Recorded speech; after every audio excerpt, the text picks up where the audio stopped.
The morning Samantha Brooks walked into the divorce attorney's office with 6-month-old Lily nestled against her chest. She hadn't expected to find her husband, James Hawthorne, sitting there with his executive assistant, Chloe Davis. The diamond on Chloe's left hand caught the light, momentarily blinding Samantha as surely as the betrayal had. "Sam!" James stood, his tailored suit unwrinkled despite the tension filling the room. His voice carried that familiar authoritative tone that had once made her feel protected but now felt like a wall between them. "You're early." Samantha adjusted Lily in her arms, the baby's warm weight grounding her as the world threatened to spin out of control. "Apparently not early enough. Have you ever had that moment when betrayal blinds you more painfully than light reflecting off a diamond that should have been your daughter's inheritance? When the future you thought was certain shatters in an instant?" This is the story of a woman who walked into her divorce attorney's office with her baby daughter, only to find her husband already there with his pregnant assistant, wearing her family's heirloom ring. But it's also the story of how that devastating moment became the catalyst for reclaiming the woman she'd forgotten she could be. What would you do if the man who promised to cherish you forever was planning a new life while you were creating one? Stay with us to discover how one woman's journey through heartbreak led to a triumph that changed not just her life, but her daughter's future forever. My beautiful queens, listen closely. There comes a moment in many of our lives when we stand at the crossroads of who we've become and who we were meant to be. Sometimes it takes having everything stripped away, the marriage we thought was forever, the partner we believed in, even the identity we carefully constructed, to remember the woman who existed before all of that. That fierce, capable woman who knew her worth. She's still there inside you, waiting. When life hands you betrayal instead of the future you planned, remember that you're not just losing something. You're being given the chance to reclaim yourself. The most beautiful transformations often begin in our darkest moments. This is your permission to rise. Chloe's hand slipped into James's, her engagement ring a silent declaration. The ring Samantha recognized, her grandmother's antique diamond that James had promised would one day belong to Lily. "Mrs. Hawthorne," the receptionist called, oblivious to the silent drama unfolding in her waiting room. "Ms. Winters will see you now." Samantha straightened her spine, summoning dignity from some hidden reserve. "That's Ms. Brooks now," she corrected, reclaiming the name she'd surrendered at the altar 7 years ago. "Or it will be very soon." As she walked past them, Lily's tiny hand reached out, grasping at the air between her and the father who had already begun erasing them both from his life. James's eyes followed that small gesture, something unreadable flickering across his face before his corporate mask slid back into place. The door closed behind Samantha with a soft click that somehow sounded like the final note of a symphony she'd once believed would play forever. Diana Winters, one of Atlanta's most formidable divorce attorneys, stood as Samantha entered, her keen eyes taking in the baby, the tension in Samantha's shoulders, and the determination in her stride. "I see you've had the pleasure of meeting the happy couple," Diana said, her tone dry as she gestured for Samantha to take a seat. An unexpected surprise. Samantha settled Lily on her lap, the baby's weight anchoring her to the present when memories threatened to pull her under. "I wasn't aware they'd be here today." "Neither was I." Diana's mouth tightened with displeasure. "Bradford Mills requested a meeting with me this morning. I assumed it would be the attorneys only. Bringing his client and his client's companion was a power play. James excels at those." Samantha stroked Lily's soft hair as the baby began to fuss. "He's built an empire on knowing exactly when to show strength. Well, two can play that game." Diana sat across from her, sliding a folder across the polished desk. "He's offering a settlement." Samantha scanned the figures, bouncing Lily gently as she read. Full ownership of their vacation home in Savannah. A lump sum that would provide comfortable living for years. Monthly child support well above standard guidelines. "What's the catch?" she asked, having learned that James's generosity always came with conditions. Primary physical custody would go to James, with you having visitation every other weekend and one evening per week. Diana's expression remained professional, but her eyes reflected understanding of what this meant. He's arguing that his financial resources can provide Lily with advantages you cannot match as a single mother rebuilding a career. The room seemed to tilt momentarily as Samantha processed this. He barely knows her. He's missed most of her life already. He's hired a full-time nanny with impeccable credentials. His mother has agreed to relocate to Atlanta to help with childcare. On paper, he can provide stability and resources that make him appear the more suitable primary parent. And the courts would favor that over a mother's bond with her infant daughter? Diana sighed, removing her glasses. Family court should consider the totality of circumstances, including the primary caregiver relationship. But I won't sugarcoat this wealth and influence matter, especially with certain judges. James has already retained Bradford Mills, who has a remarkable record of securing favorable custody arrangements for high-net-worth fathers. Samantha looked down at Lily, now sleeping peacefully against her chest, unaware that her future was being negotiated in sterile legal terms. The thought of seeing her daughter only 8 days a month was physically painful, a hollowness expanding beneath her ribs. "I won't accept this," she said finally. "I can't. Fighting will be expensive," Diana warned. "And James has significantly more resources to sustain a prolonged legal battle. Then I'll need to be smarter than him." Samantha straightened, a familiar determination rising within her. The same resolve that had once helped her build a photography business from nothing. "What do we need to do?" Diana smiled for the first time, a sharp expression that suggested she'd been waiting for this response. "First, we document everything. Every moment you've been Lily's primary caregiver. Every pediatrician appointment he's missed. Every middle-of-the-night feeding you've handled alone." "I have all of that," Samantha said. "I've kept a journal since she was born." "Good. Next, we need to stabilize your financial situation. Courts look for stability.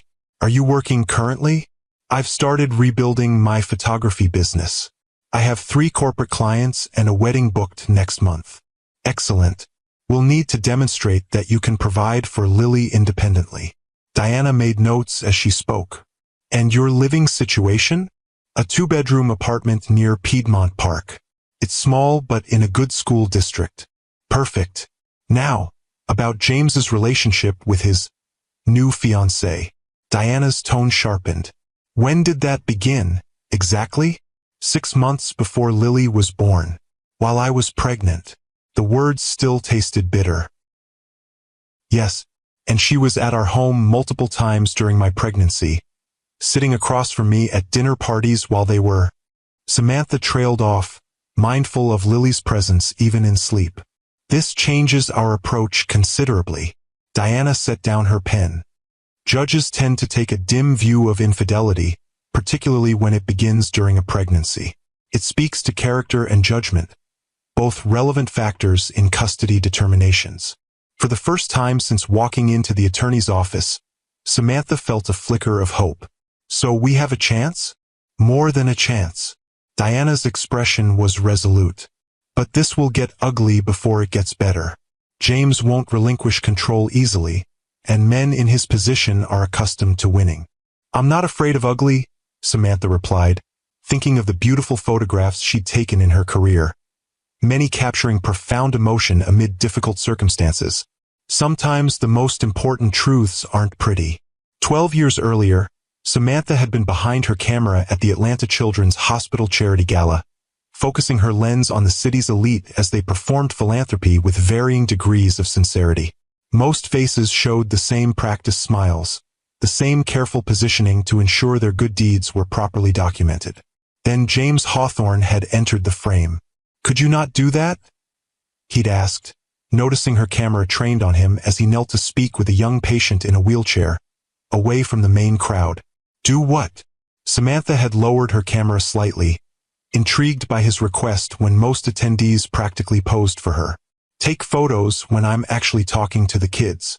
It makes this feel like a performance." He'd stood, extending his hand.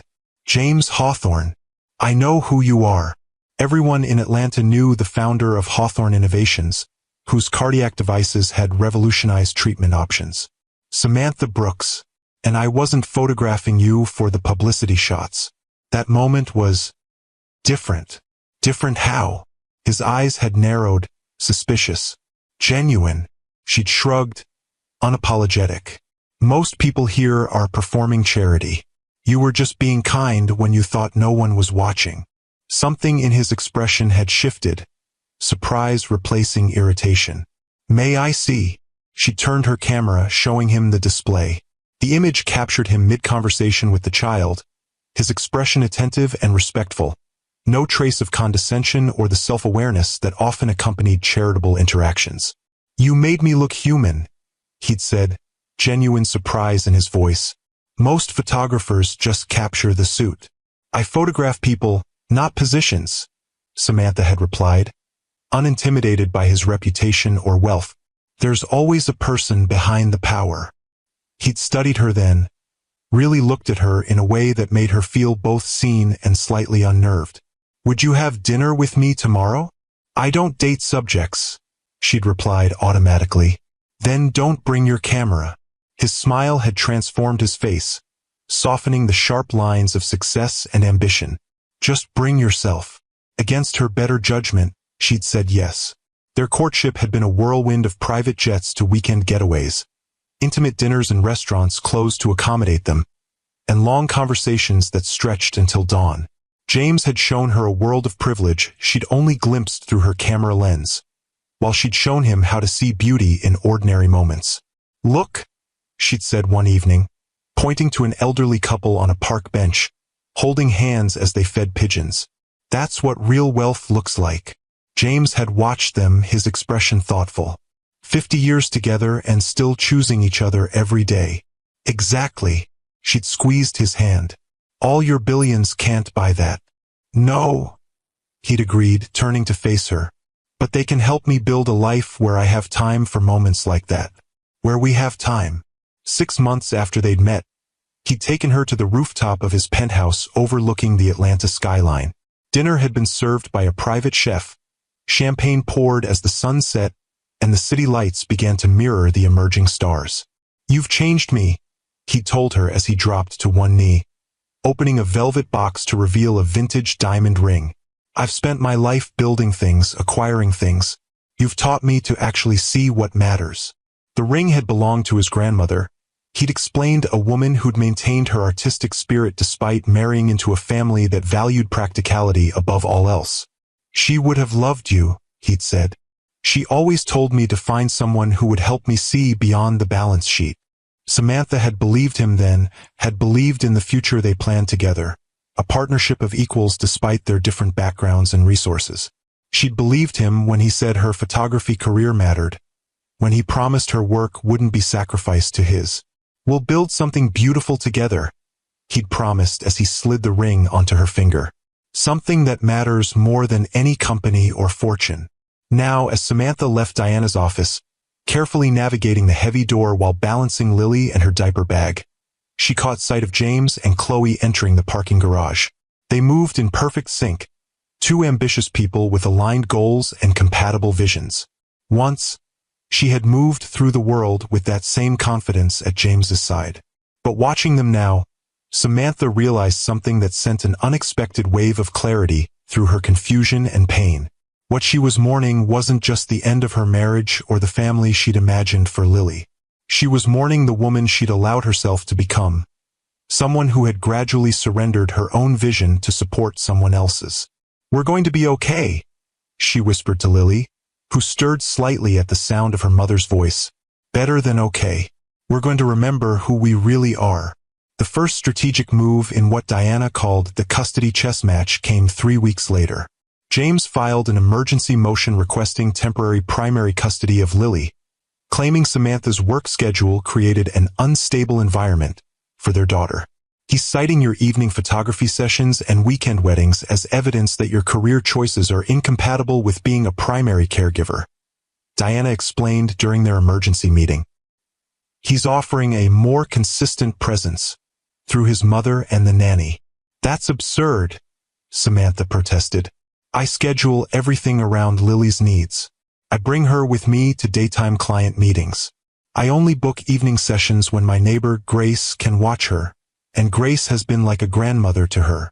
Is Grace a licensed childcare provider? No. She's a retired elementary school teacher who lives across the hall. She adores Lily. Diana made a note.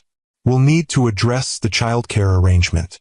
James is arguing that an unlicensed provider doesn't meet the standard of care he can provide. With a nanny he's met twice and his mother who lives in another state, Samantha couldn't keep the bitterness from her voice. He's barely spent 3 consecutive hours alone with Lily since she was born.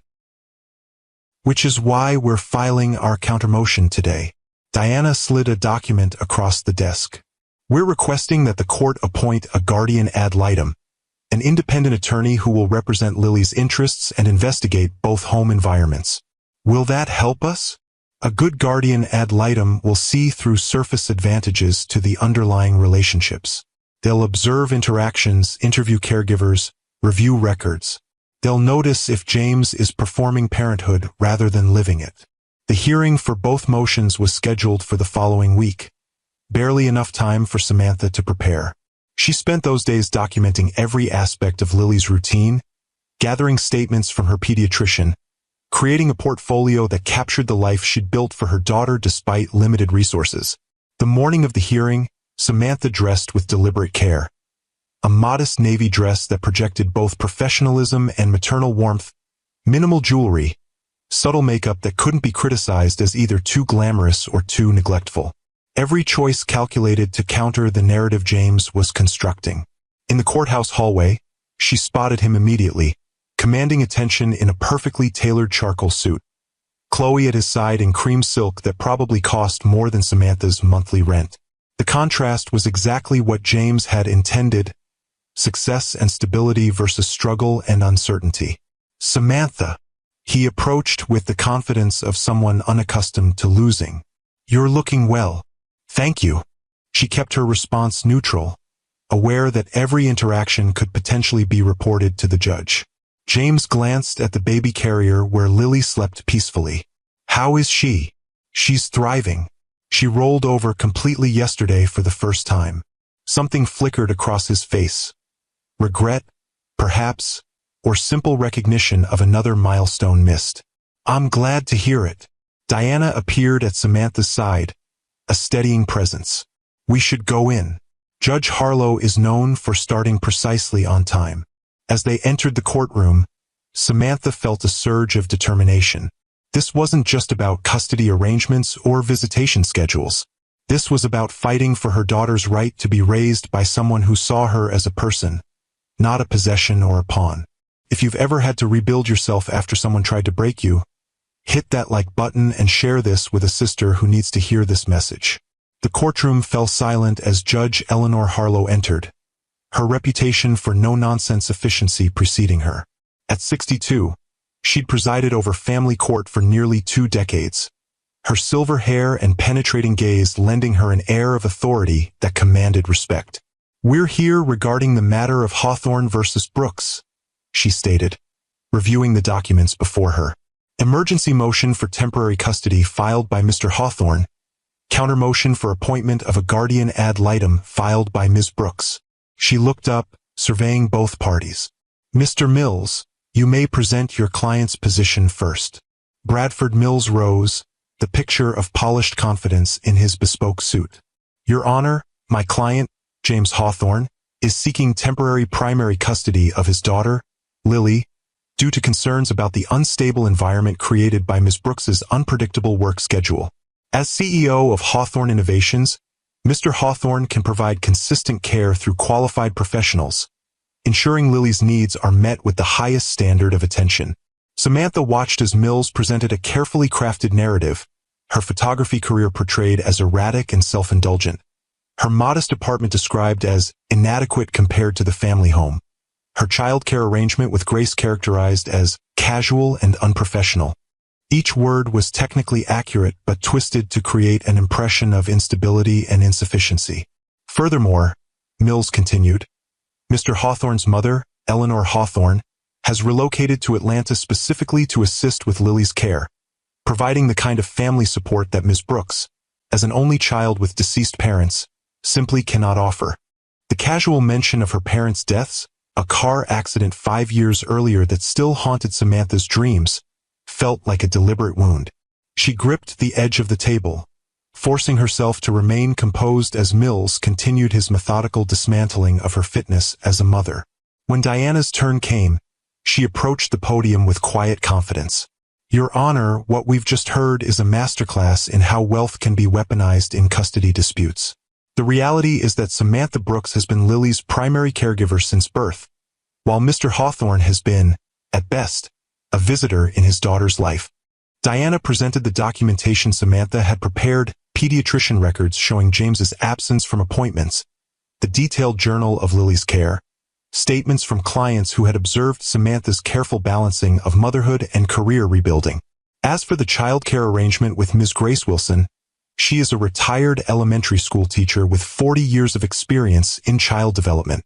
She has completed CPR certification and child care safety courses specifically to care for Lily during Ms. Brooks's occasional evening work commitments. Judge Harlow interrupted. "How often are these evening commitments, Ms. Abernathy?" "Currently twice weekly, Your Honor." Ms. Brooks has deliberately limited her schedule to ensure consistency for Lily. The judge made a note, then turned her attention to the countermotion. "Regarding your request for a guardian ad litem, what specific benefit do you believe this would provide?" "Your Honor, a guardian ad litem would be able to observe both households and parenting styles firsthand, beyond the polished presentations we see in court. They would witness the actual relationships, the daily interactions that truly determine a child's well-being." Diana's voice remained measured but passionate. "They would see beyond financial resources to the emotional resources being provided to Lily." Judge Harlow considered this, then addressed both attorneys. "I'm inclined to grant the motion for a guardian ad litem. These situations are rarely as clear-cut as either side presents." She turned to Mills. "As for the emergency motion for temporary custody, I see no evidence of actual emergency here. The current arrangement will continue until the guardian ad litem completes their investigation." Relief washed over Samantha, though she kept her expression neutral. This wasn't a victory, merely a postponement of battle, but it gave them time to build their case. Time for James to potentially reveal his true priorities.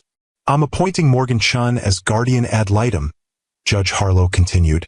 "Ms. Chun will conduct home visits, interview relevant parties, and provide a recommendation to this court within 30 days. Until then, the status quo remains in effect." She fixed both James and Samantha with a stern look. "I expect both parents to cooperate fully with Ms. Chen and to refrain from disparaging each other in the child's presence. We'll reconvene when Ms. Chen's report is complete." As they left the courtroom, Samantha caught James's expression, not anger or disappointment, but calculation. He was already formulating his next move, adjusting his strategy like the business chess master he was. "Round one to us," Diana murmured as they walked toward the exit. But James Hawthorne didn't build a billion-dollar company by accepting initial setbacks. "What do you think he'll do next?" Samantha asked, adjusting Lily in her carrier. "If I were him, I'd make sure the guardian ad litem sees exactly what he wants them to see. A devoted father who can provide everything a child could need." Diana's expression was grim. "Which means we need to make sure Miss Chun sees the truth instead." The first fractures in their marriage had appeared so gradually that Samantha barely noticed them forming. 3 years into their marriage, subtle suggestions began that certain photography clients weren't appropriate for the wife of James Hawthorne. The Richardsons? Samantha had questioned, reviewing the Society family's request for her to photograph their daughter's debutante ball. "What's wrong with them?" "Nothing specifically," James had replied, not looking up from his laptop. "But Richard Richardson is competing for the same hospital contracts we are. It might send mixed messages if my wife is providing services to his family. My photography business isn't an extension of Hawthorne Innovations, James. It's my career." "Of course it is, sweetheart." His tone had been placating, the endearment a subtle diminishment. "But everything we do reflects on each other now. That's marriage." She declined the Richardsons' request, telling herself it was a reasonable compromise. Then came the board meetings scheduled during exhibitions she'd spent months preparing for. The charity galas that required her presence as Mrs. Hawthorne on the same evenings as client sessions she'd booked weeks in advance. "It's just business, Sam," became his mantra whenever she questioned these small erosions of her independence. "You know how important these negotiations are." The most telling change had been physical, the way her studio space in their home gradually shrank as his home office expanded. First, it was just storage boxes appearing in one corner of her darkroom. Then equipment she rarely used was relocated to make space for his growing collection of business awards and memorabilia. "We could convert the guest house," she'd suggested one evening, after finding her favorite backdrop stands had been moved to the garage. "Make it a proper studio. That way your office can have this entire wing." "That's not practical," James had dismissed immediately. "We need the guest house for visitors. Besides, you're doing fewer shoots these days anyway." The observation had been accurate but misleading. She was doing fewer shoots because her time was increasingly consumed by obligations as James's wife, hosting dinner parties for potential investors, attending endless corporate functions, managing the social calendar that seemed to expand with each quarter of Hawthorne Innovations' growth. By their 5th anniversary, Samantha's thriving photography business had dwindled to occasional passion projects. Her camera gathered dust while she gathered business connections for her husband. The transformation had been so gradual she hardly recognized it until a former client called, hoping to book her for a major advertising campaign. "I'm sorry, but Mrs. Hawthorne's schedule is quite full," James's personal assistant had interrupted, taking the call that had come to their home line. "Perhaps another photographer would be better suited to your timeline." Later, when Samantha had confronted him, James had seemed genuinely confused by her anger. "I thought you'd be relieved. That campaign would have taken weeks of your time, and we have the hospital board gala that month." "That should have been my decision to make," she'd argued, feeling something fundamental slipping away from her. "My career isn't a hobby to be scheduled around your convenience." "Of course not," he'd soothed, pulling her into an embrace that felt more restraining than comforting. "But our life together has to be the priority now. We're building something important, Sam. Something that will last generations." She'd relented, as she always did, telling herself that marriage required compromise, that James's vision was bigger than hers, more consequential, that supporting his dreams was an act of love. It wasn't until years later, sitting in Diana's office with Lily in her arms, that Samantha fully understood how completely she had surrendered her own identity, one small concession at a time. Morgan Chen, the court-appointed guardian ad litem, arrived at Samantha's apartment precisely at the scheduled time, her professional demeanor softened by kind eyes that immediately took in every detail of the modest but comfortable space. "Ms. Brooks, thank you for accommodating my visit," she said, accepting Samantha's offer of tea. "I'd like to observe your routine with Lily, if that's all right. Just go about your normal activities as much as possible." Samantha nodded, grateful that Lily had woken from her nap in a cheerful mood. "We usually have some floor time now, working on her rolling and sitting skills." For the next hour, Morgan observed as Samantha moved through their afternoon routine tummy time on the colorful play mat, songs and simple games, preparation of fresh baby food in the small but well-organized kitchen. She asked questions about Lily's schedule, health, development milestones, taking notes without judgment. "You mentioned you're rebuilding your photography business," Morgan said as Samantha settled Lily in her high chair for an early dinner. "How are you managing that with Lily's needs?" "I've restructured everything around her," Samantha explained, demonstrating how her portable office was set up in the living room, visible from every part of the open concept apartment. "Client meetings happen during her morning nap or when Grace is available. I've converted the second bedroom into a small studio for portrait sessions, so Lily can be nearby in her playpen." Morgan nodded, making notes. "And your financial situation?" "Family court considers stability in all forms. I have 3 regular corporate clients now, plus wedding bookings most weekends. My parents left me a modest inheritance that provided a cushion while I re-established myself." Samantha hesitated, then added, "I'm not wealthy like James, but I'm building something sustainable that allows me to be present for Lily. Present is an interesting word choice, Morgan observed. Can you elaborate?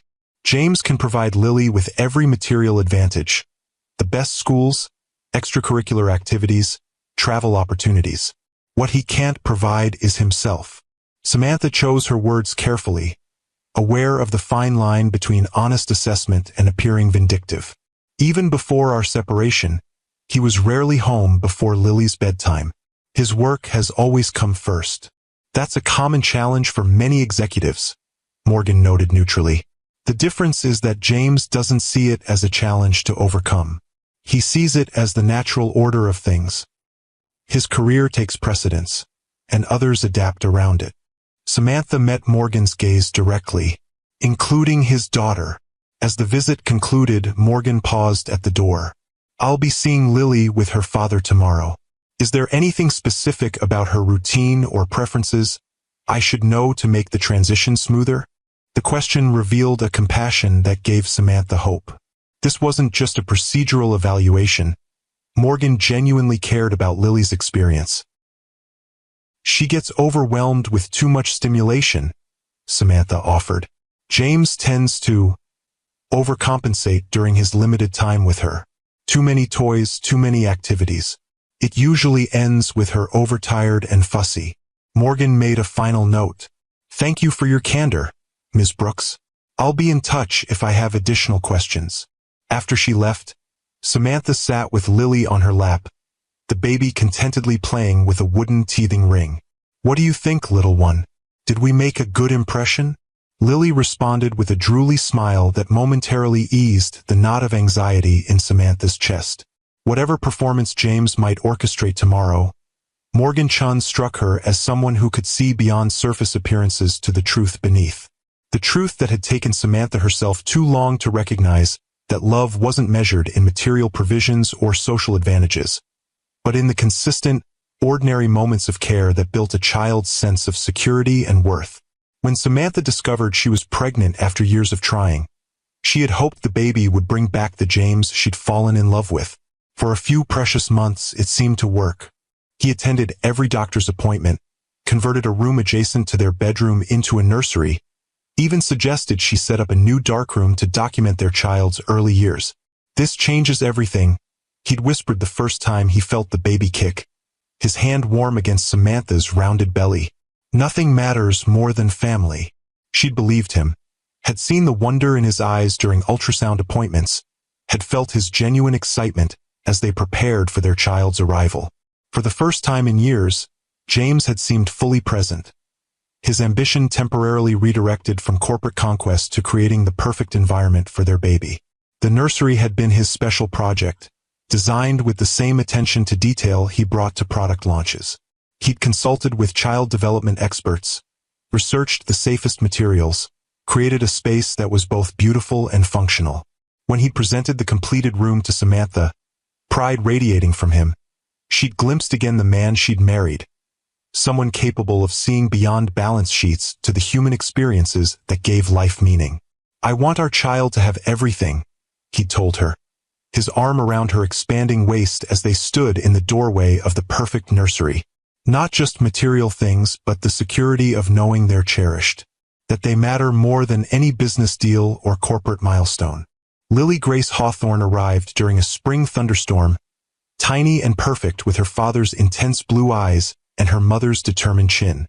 James had held his daughter with wonder, tears streaming unashamedly down his face.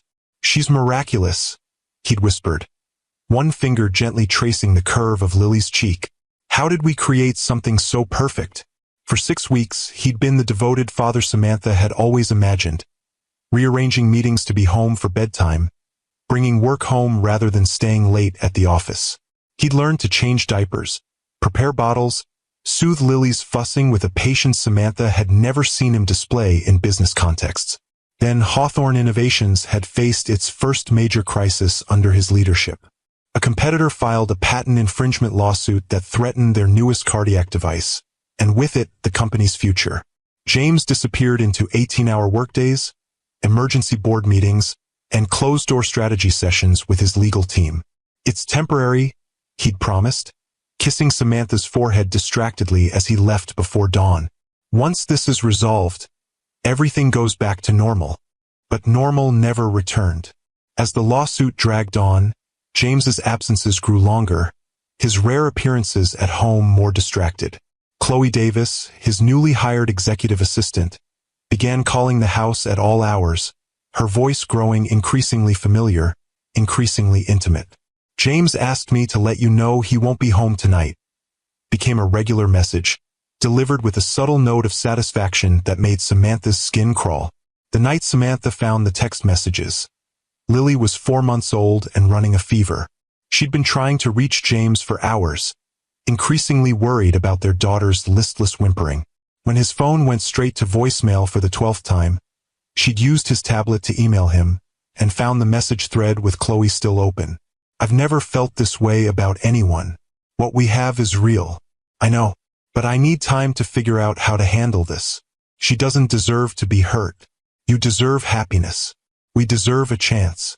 The words blurred through her tears as Samantha scrolled through months of exchanges, watching her marriage unravel in digital form. The intimate details shared, the plans made, the complaints about her postpartum depression, her obsession with the baby, her failure to understand the pressures he faced. When James finally came home near midnight, Samantha was sitting in the darkened living room. Lily finally sleeping peacefully after a dose of infant Tylenol had broken her fever. "How long?" she'd asked simply, no preamble needed. James hadn't bothered denying it. "It just happened, Sam. I didn't plan this." "How long?" 6 months. He'd looked away, unable to meet her eyes. Since before Lily was born. The betrayal had stolen her breath more effectively than any physical blow. While she'd been creating life, he'd been destroying everything they'd built together. "I want a divorce," she'd said, the words falling between them like stones into still water. "Let's not be hasty." James had shifted immediately into negotiation mode, the tone he used to salvage business deals. "We can work through this. For Lily's sake. Don't you dare use our daughter to justify your betrayal." Samantha's voice had remained steady despite the earthquake demolishing her world. "You weren't thinking about Lily when you were with her." "I'll end it with Chloe," he'd offered, as though it were a generous concession. "We can go to counseling. Start fresh." But Samantha had seen something in his eyes that night. Not remorse for the affair, but calculation. The same expression he wore when assessing a business risk, weighing potential losses against necessary sacrifices. "I'm not a problem to be managed, James. I'm the woman you promised to love and honor. The mother of your child." She'd stood then, Lily cradled protectively against her chest. "And I deserve better than this." The weeks that followed had revealed just how thoroughly James Hawthorne approached the dissolution of a marriage. The same strategic brilliance that had built his empire was now deployed against her. Financial accounts she'd had access to for years suddenly required passwords she didn't possess. Credit cards were declined without warning. The housekeeper and nanny both resigned on the same day, citing professional opportunities elsewhere. When Samantha had confronted him, James's response chilled her. "I built everything we have. Did you really think I wouldn't protect it?" She'd moved out the next day, taking only her personal belongings, her photography equipment, and everything Lily needed. The modest inheritance from her parents, kept in a separate account James had once called unnecessarily independent, provided enough for a small apartment and basic necessities while she rebuilt the career she'd allowed to wither. Morgan Chen's report arrived exactly 30 days after her appointment as guardian ad litem. Diana called Samantha immediately. "It's complicated," Diana said, her voice carefully neutral. "Can you come to my office this afternoon?" 3 hours later, with Lily contentedly exploring a basket of toys in Diana's office, Samantha read through the detailed assessment of both households and parenting styles. Morgan had been thorough and fair, documenting the strengths and weaknesses of each parent with clinical precision. James's home was described as exceptionally well appointed for a child's development, with every material resource available. His interactions with Lily were noted as attentive though somewhat performative, and focused on stimulation rather than connection. Most tellingly, Morgan had observed that during her visit, James had taken 3 business calls, each lasting over 15 minutes, leaving Lily with the nanny despite the scheduled observation. Samantha's home was characterized as modest but thoughtfully organized around the child's needs, with evidence of consistent routines and developmentally appropriate activities. Her interactions with Lily were described as natural, responsive, and securely attached. The conclusion, however, was not the unequivocal recommendation Samantha had hoped for. While Ms. Brooks demonstrates stronger day-to-day parenting skills and a more secure attachment with Lily, Mr. Hawthorne offers significant advantages in terms of resources, educational opportunities, and extended family support. A shared custody arrangement would potentially allow Lily to benefit from both parents' strengths. Diana watched Samantha's face as she finished reading. It's not what we wanted, but it's not what James wanted either. Morgan is recommending a 65-35 split, with you having primary physical custody and James having Lily 3 weekends per month plus 1 overnight during the week. That's more than he has now, Samantha said slowly, processing the implications. But less than he was demanding. Exactly. It's a compromise that acknowledges your role as primary caregiver while giving weight to the advantages James can provide. Diana leaned forward.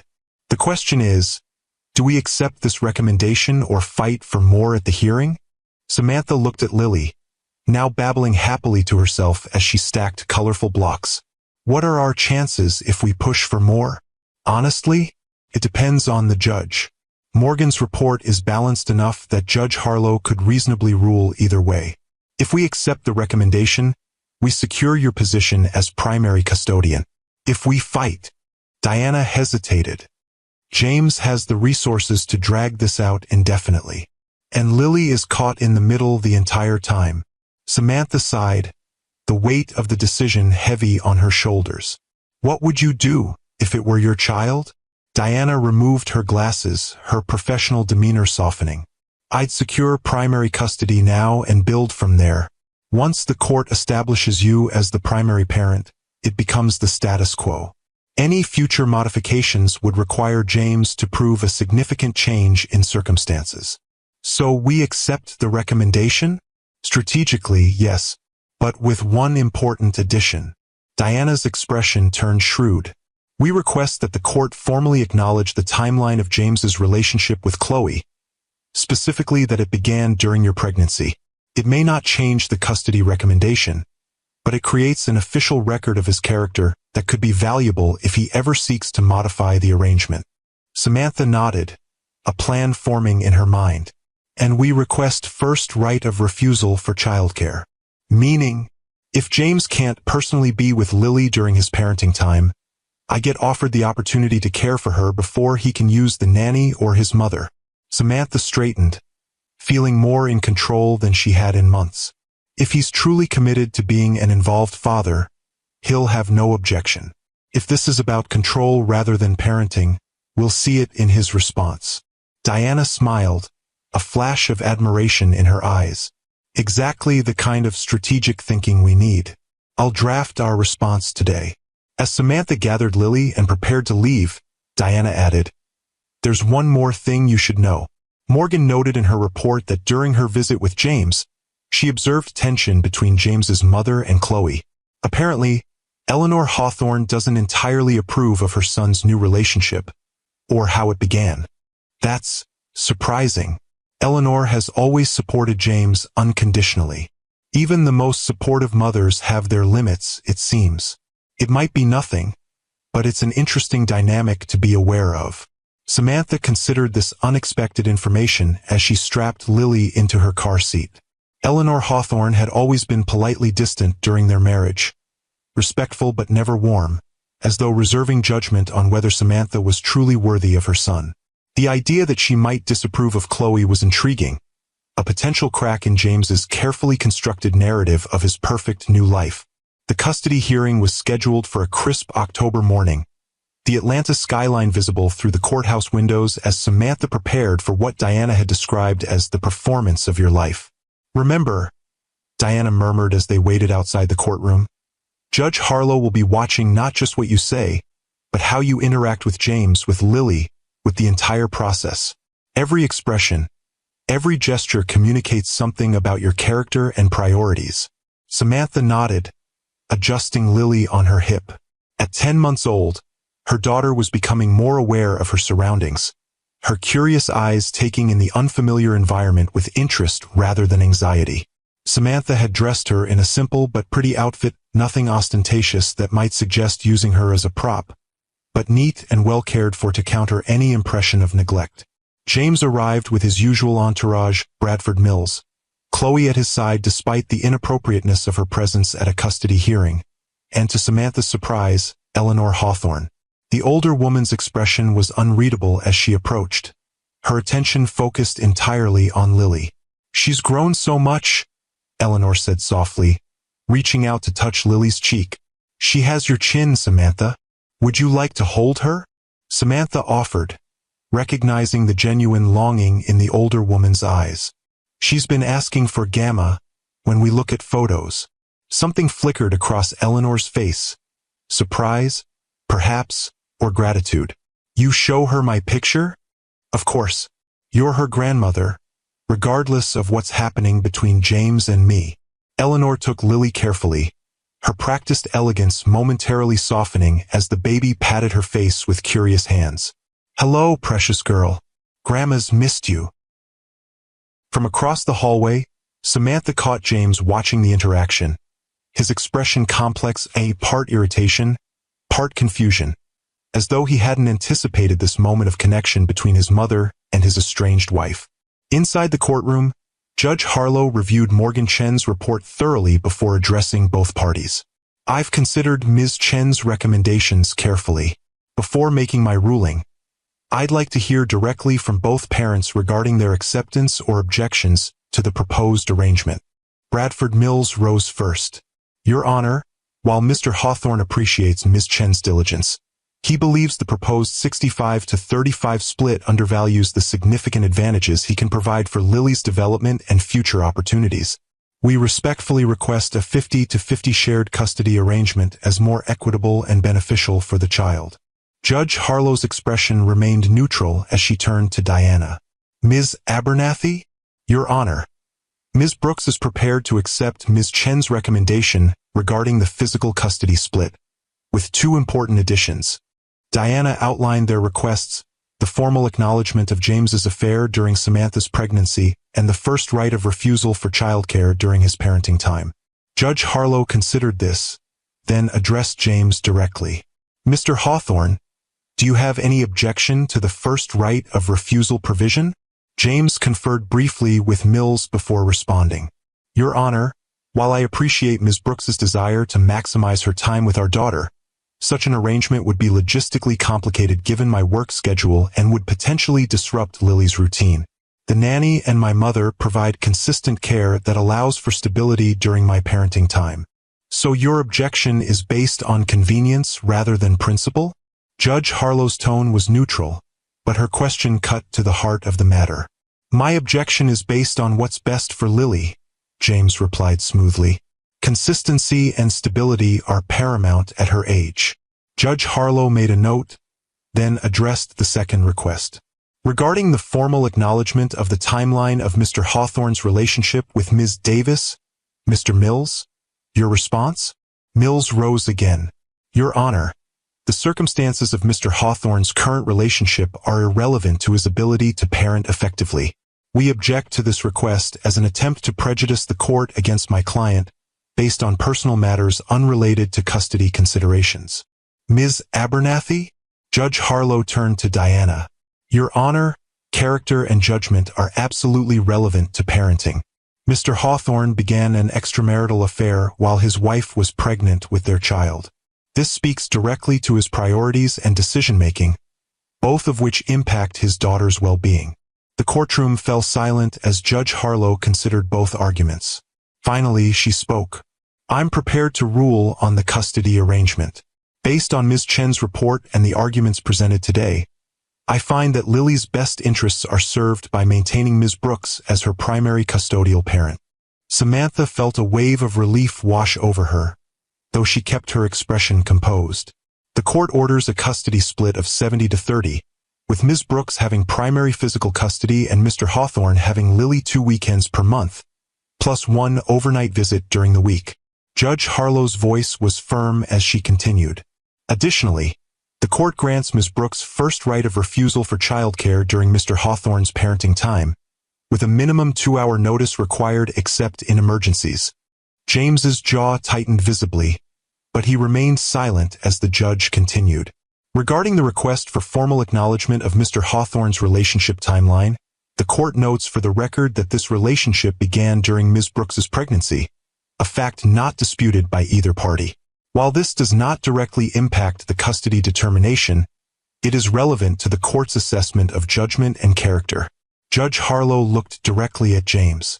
Mr. Hawthorne, this court recognizes your ability to provide material advantages for your daughter. However, parenting is about more than resources. It requires presence, consistency, and prioritizing a child's needs above one's own. Ms. Chen's report indicates areas where growth is needed in your parenting approach. Turning to Samantha, her expression softened slightly. Ms. Brooks, the court acknowledges your commitment to maintaining Lily's relationship with her father despite difficult circumstances. Continue to foster that connection. It remains vital to her development. With a final tap of her gavel, Judge Harlow concluded, this arrangement will be reviewed in 6 months to assess its effectiveness and make any necessary adjustments. Court is adjourned. As they gathered their belongings, Diana squeezed Samantha's arm. This is a significant victory. The 70-30 split is better than Chen's recommendation, and the first right of refusal gives you practical control over much more than 70% of Lily's time, given James's schedule. Samantha nodded, the full impact of the ruling still sinking in. What happens now? Now we formalize the parenting plan, specific days, holiday schedules, exchange procedures, and you continue building your life on your terms. Diana smiled. Speaking of which, how's the exhibition coming along? Almost ready. Samantha felt a flutter of nervous excitement. The gallery confirmed for next month. 12 pieces exploring identity and invisibility in women's lives. I wouldn't miss it for the world. As they left the courtroom, Samantha noticed Eleanor Hawthorne waiting in the hallway, her elegant posture at odds with the uncertainty in her expression. Samantha, she called softly, may I speak with you for a moment? Diana gave Samantha a questioning look, but Samantha nodded reassuringly. I'll meet you at the car. Eleanor approached, her gaze fixed on Lily, who was now dozing against Samantha's shoulder. I want you to know, she began, her voice low, that I don't approve of how James has handled any of this. The affair, the way he's tried to take Lily from you, it's not how I raised him. Samantha studied the older woman's face, seeing genuine distress beneath her composed exterior. Thank you for saying that. It means a lot. I'd like to see her, Eleanor continued. Not just during James's time. Perhaps we could arrange something separate. The request surprised Samantha, but she found herself nodding. I think Lily would like that. She should know her grandmother, regardless of what's happening between her parents. Relief softened Eleanor's features. Thank you. And Samantha, the exhibition, your photography show next month. I'd like to attend, if that wouldn't be uncomfortable for you. How did you know about that? A small smile touched Eleanor's lips. I followed your career more closely than you might imagine. James may have forgotten the woman he fell in love with, but I never did. As Eleanor walked away to where James and Chloe waited by the elevators, Samantha felt an unexpected sense of alliance forming, not just with Diana or Morgan Chen, but with this elegant woman who had chosen, in her own quiet way, to stand for what was right rather than what was convenient. Have you ever discovered your worth after someone failed to see it? Comment below with the moment you realized you deserved better. The weeks following the custody hearing brought a new rhythm to Samantha's life. With the court order in place, James's attempts to control her through Lily diminished, replaced by a grudging adherence to the parenting schedule. The first right of refusal provision proved its value immediately. Within the first month, James called 5 times to ask if Samantha could take Lily during his scheduled time, due to unavoidable business commitments. Each time, Samantha agreed without comment, simply grateful for the additional time with her daughter. Each instance was carefully documented in the journal she continued to maintain, building a record that might prove valuable during the 6-month review. Meanwhile, her photography business continued to grow, her reputation for capturing authentic emotion attracting clients who valued substance over glossy perfection. The exhibition, titled Invisible Women, had evolved from a personal project into something more ambitious, a series exploring the gradual erasure of women's identities within marriages to powerful men. "It's powerful work," remarked Vanessa Kingsley, the gallery owner who had agreed to show Samantha's pieces. "Uncomfortable, but in all the right ways. You're making visible something many women experience but few can articulate." The centerpiece of the exhibition was a triptych titled Diminishment, 3 self-portraits taken at different stages of Samantha's marriage to James. The first showed her as she'd been when they met, eyes bright with confidence, camera in hand, fully present in her own skin. The second captured her 3 years into their marriage, beautifully dressed at a corporate function, her expression pleasant but vacant, a perfect accessory to her husband's success. The third, taken shortly after discovering James's affair, revealed raw pain but also the first glimmers of reclaimed strength, her gaze direct and unflinching. "You've exposed yourself completely here," Diana observed during a private preview of the exhibition. "Are you prepared for James's reaction when he sees these?" "I'm not sure he will see them," Samantha replied, adjusting the lighting on one of the portraits. "Art exhibitions aren't exactly his priority. Don't underestimate his awareness of anything that might affect his public image. These photographs tell a story he'd prefer remained private." Samantha considered this, studying the triptych thoughtfully. "Maybe that's exactly why they need to be seen. Not just my story, but the story of so many women who disappear into the shadows of the men they marry." The night of the exhibition opening arrived with unexpected momentum. A feature in Atlanta's Arts magazine had generated interest beyond Samantha's usual circles, drawing a diverse crowd of art enthusiasts, gallery regulars, and several prominent women from Atlanta's business community. Samantha moved through the space in a simple black dress that projected quiet confidence, answering questions about her process and inspiration with a candor that resonated with many attendees. Several women approached her privately, sharing their own experiences of gradual erasure within relationships with powerful men. "You've captured exactly how it happens," one woman whispered, tears in her eyes as she gazed at a photograph titled Shrinking Room, an image of Samantha's studio space being gradually consumed by encroaching shadows. "So slowly you don't notice until you've nearly disappeared." Midway through the evening, Samantha spotted Eleanor Hawthorne entering the gallery, elegant in a dove-gray suit that somehow managed to be both understated and commanding. To Samantha's surprise, Eleanor wasn't alone. She was accompanied by Catherine Westfield, one of Atlanta's most influential art critics and a longtime board member of the High Museum. The two women moved methodically through the exhibition, pausing longest before the most challenging pieces. Catherine took notes occasionally, her expression thoughtful, while Eleanor maintained the perfect composure that had been her hallmark throughout Samantha's marriage to her son. When they finally approached Samantha, Catherine spoke first. "This is remarkable work, Ms. Brooks. You've managed to make something deeply personal resonate as universally political without sacrificing either dimension." "Thank you," Samantha replied, genuinely moved by the assessment from someone whose opinion carried such weight in the art world. "That balance was important to me. I'd like to write about this exhibition," Catherine continued. "Would you be available for an interview next week?" Before Samantha could respond, the gallery's atmosphere shifted perceptibly.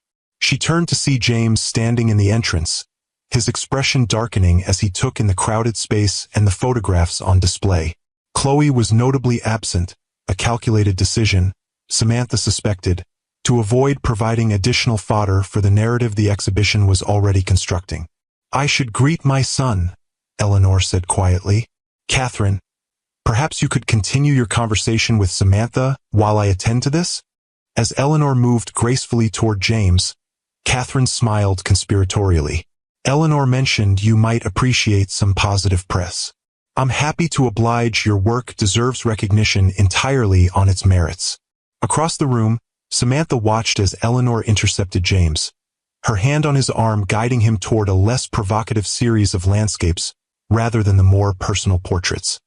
His body language radiated tension, but he allowed himself to be directed, perhaps unwilling to create a scene in such a public setting. Your former mother-in-law is quite the strategist, Catherine observed, following Samantha's gaze. She contacted me specifically about your exhibition, said it was important work that deserved serious critical attention. This revelation stunned Samantha. Eleanor did that? Indeed. She's been a significant patron of the arts for years, though usually quite quietly. Her support carries weight. Catherine's shrewd eyes assessed Samantha's surprise. You didn't know? No, During my marriage, Eleanor was always polite but distant. I never imagined she'd advocate for my work this way. People are full of surprises, especially women of Eleanor's generation. They've navigated waters you and I can barely imagine. Catherine handed Samantha her card. My assistant will call to arrange the interview. In the meantime, congratulations on a powerful debut. As Catherine moved away to examine another photograph, Samantha found herself approached by James, who had apparently escaped his mother's diplomatic intervention. Quite a show you've put together, he said, his voice low and controlled despite the anger evident in his eyes. Very creative interpretation of our marriage. It's not an interpretation, James. It's documentation. Samantha kept her tone neutral, aware of the other guests within earshot. Art reflects truth as the artist experiences it, and exploits private matters for public consumption? His gaze flickered to the triptych, lingering on the final image with its raw emotional exposure. This isn't just about you, Samantha. Have you considered how this affects Lily? How people will look at her, knowing these intimate details about her parents? The question was calculated to strike at her deepest vulnerability, her concern for Lily's well-being. For a moment, doubt flickered through her, but then she remembered Diana's warning about James's tactics, his ability to weaponize her own compassion against her. Lily will grow up knowing her mother found her voice again, Samantha replied steadily, that when life shattered her expectations, she created something meaningful from the pieces. I think that's a legacy worth sharing. James studied her with narrowed eyes, perhaps recognizing that the woman before him was not the same one he had so easily manipulated during their marriage. Catherine Westfield is here. I assume my mother arranged that. Apparently so. A complex emotion crossed his face, frustration mingled with a reluctant respect. Mother always did have her own agenda. I just never expected it to diverge so dramatically from mine. Perhaps she sees something you don't. What I see, James replied, his voice hardening, is my private life displayed for strangers' entertainment, my character assassinated through selective imagery. No, James. What you're seeing is the consequence of your choices reflected back at you. Samantha gestured to the photographs surrounding them. Every image here is true. If the truth damages your reputation, perhaps the problem isn't with the mirror. Before he could respond, Vanessa approached with an excited expression. Samantha, I need you to meet someone. The director of the Brennan Foundation is here. They're interested in discussing a potential grant for expanding this series into a book. James's jaw tightened at this evidence of the exhibition's success. Congratulations, he said stiffly. It seems you've found your audience. As he walked away, Samantha felt a strange mixture of emotions of vindication, certainly, but also an unexpected pang of something like grief for the man she had once believed him to be, the partnership they might have had if ambition and control hadn't corrupted his capacity for genuine connection. The remainder of the evening passed in a blur of introductions, conversations about her process, and several red dots appearing beside photographs as collectors made purchases. By the time the last guests departed, Samantha found herself emotionally and physically exhausted, but filled with a sense of accomplishment that transcended the exhibition's commercial success. 7 pieces sold, 3 commission requests, and the Brennan Foundation interested in a book project. Vanessa summarized as they shared a quiet glass of champagne in the empty gallery. not to mention Catherine Westfield's attention. By any measure, this is an extraordinary debut. It doesn't feel quite real, Samantha admitted, gazing at the photographs that had externalized her most private pain and transformation. 6 months ago, I was fighting just to keep my daughter. Now you're reclaiming every part of yourself, Vanessa finished for her, including the artist you put aside for too long. Later that night, after relieving Grace from babysitting duties and checking on Lily's peaceful sleep, Samantha sat in the quiet of her small living room and allowed herself to fully process the evening's significance. The exhibition wasn't just a professional milestone, it was a declaration of her refusal to remain invisible, to have her story controlled or diminished by James's power and influence. Her phone chimed with a text message from an unknown number. Opening it, she found a simple message. "You've found your focus again. I always knew you would. Eleanor." The unexpected alliance with her former mother-in-law still felt surreal, but also strangely fitting. Two women who had navigated life with James Hawthorne and emerged with their own perspectives intact. Samantha typed a response, "Thank you for coming tonight, and for Catherine Westfield." The reply came quickly, "Your talent did the real work. I merely made an introduction. Lily has her mother's strength. I'm glad for that." Setting down her phone, Samantha moved to the window overlooking the city lights. The path ahead still held challenges. Co-parenting with James would never be simple, and rebuilding her career while raising Lily alone would require constant balancing. But for the first time since discovering James's betrayal, she felt fully capable of meeting those challenges on her own terms. The woman who had walked into the divorce attorney's office with a baby in her arms, confronted with her husband's new fiancée wearing her family heirloom, had been shattered by betrayal but not destroyed by it. Instead, she had gathered the fragments of her former self and reassembled them into something stronger, clearer, and uncompromisingly authentic. The 6-month review hearing arrived on a bright spring morning, with Lily now walking confidently and beginning to form simple sentences. At 16 months old, she was a spirited, observant child who moved through the world with the same quiet determination Samantha had once possessed and was now reclaiming. The courtroom felt different this time, less intimidating, more familiar. Samantha sat beside Diana with a confidence that hadn't been present during the initial custody battle, her documentation meticulously organized, her understanding of the legal process much clearer. James arrived with Bradford Mills but without Chloe, whose absence was notable given her constant presence during previous proceedings. Samantha wondered briefly about the change but focused on maintaining her composure as Judge Harlow entered the courtroom. "We're here to review the custody arrangement established 6 months ago for Lily Hawthorne," Judge Harlow began, reviewing the file before her. "I've received reports from both parties regarding the implementation of the parenting plan. Before making any determinations, I'd like to hear directly from each of you about how the arrangement is working." James spoke first, his testimony carefully constructed to emphasize his commitment to Lily while subtly suggesting that the current arrangement limited his ability to fully parent her. "While I've treasured my time with my daughter, Your Honor, the restricted schedule has made it difficult to establish the kind of consistent relationship I believe she deserves with her father. The frequent transitions between households seem to confuse her, and I believe a more equal time-sharing arrangement would provide greater stability." Judge Harlow listened attentively, then turned to Samantha. "Ms. Brooks, your assessment of the current arrangement?" "Your Honor, the past 6 months have shown that the 70-30 split provides Lily with the stability of a primary home while maintaining a meaningful relationship with her father." Samantha presented her documentation, a detailed calendar showing every scheduled visit, including the 12 occasions when James had invoked the first right of refusal provision due to work commitments.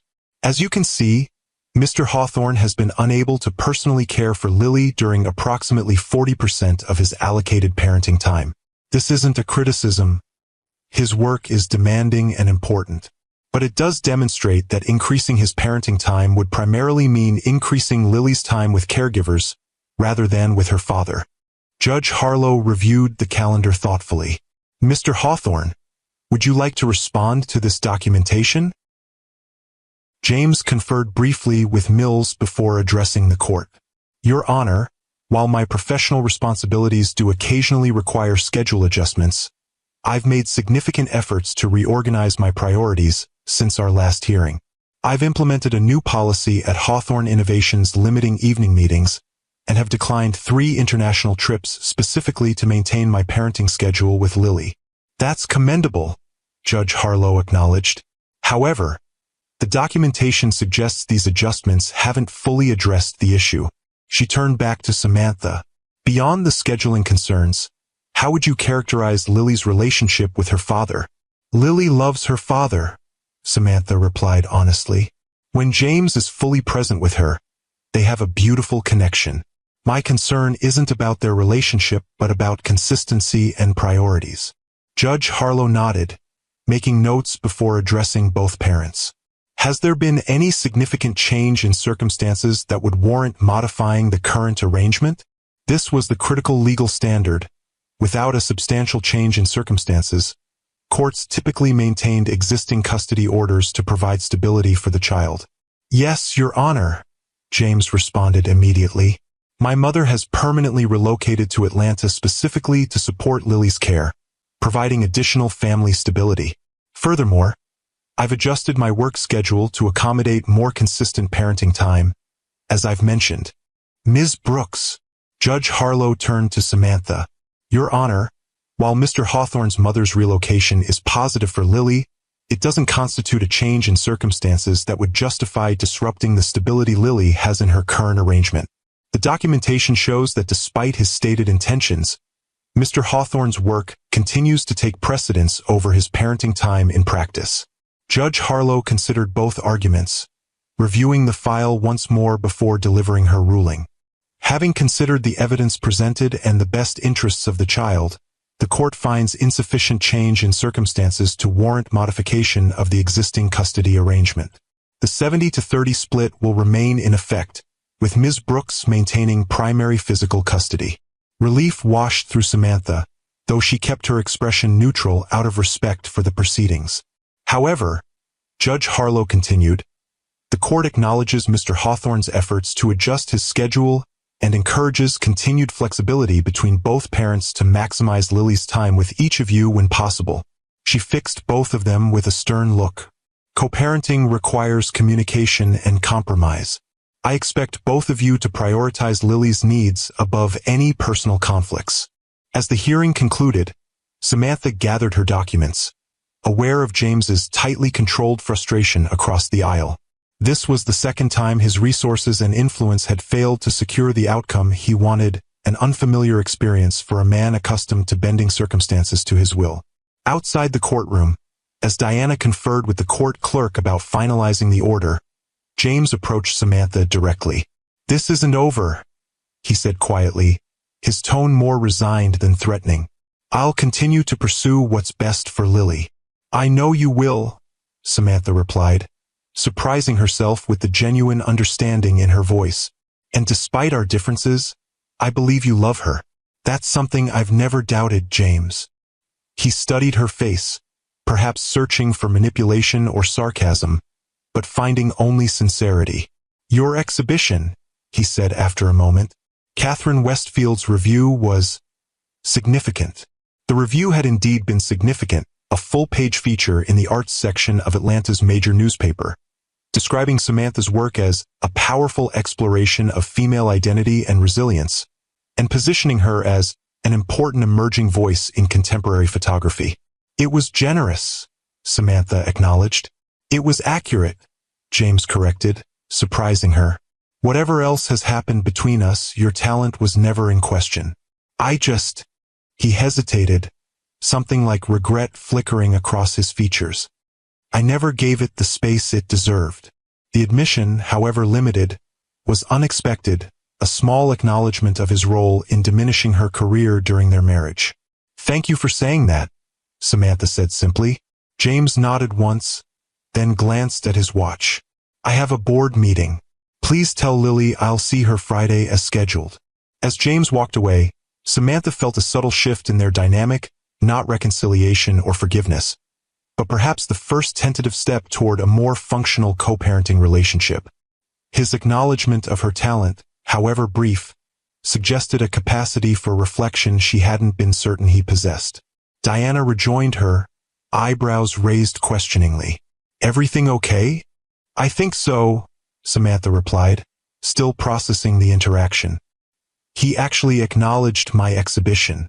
Said Catherine's review was accurate." "Interesting." Diana studied her client's expression. "Just be careful.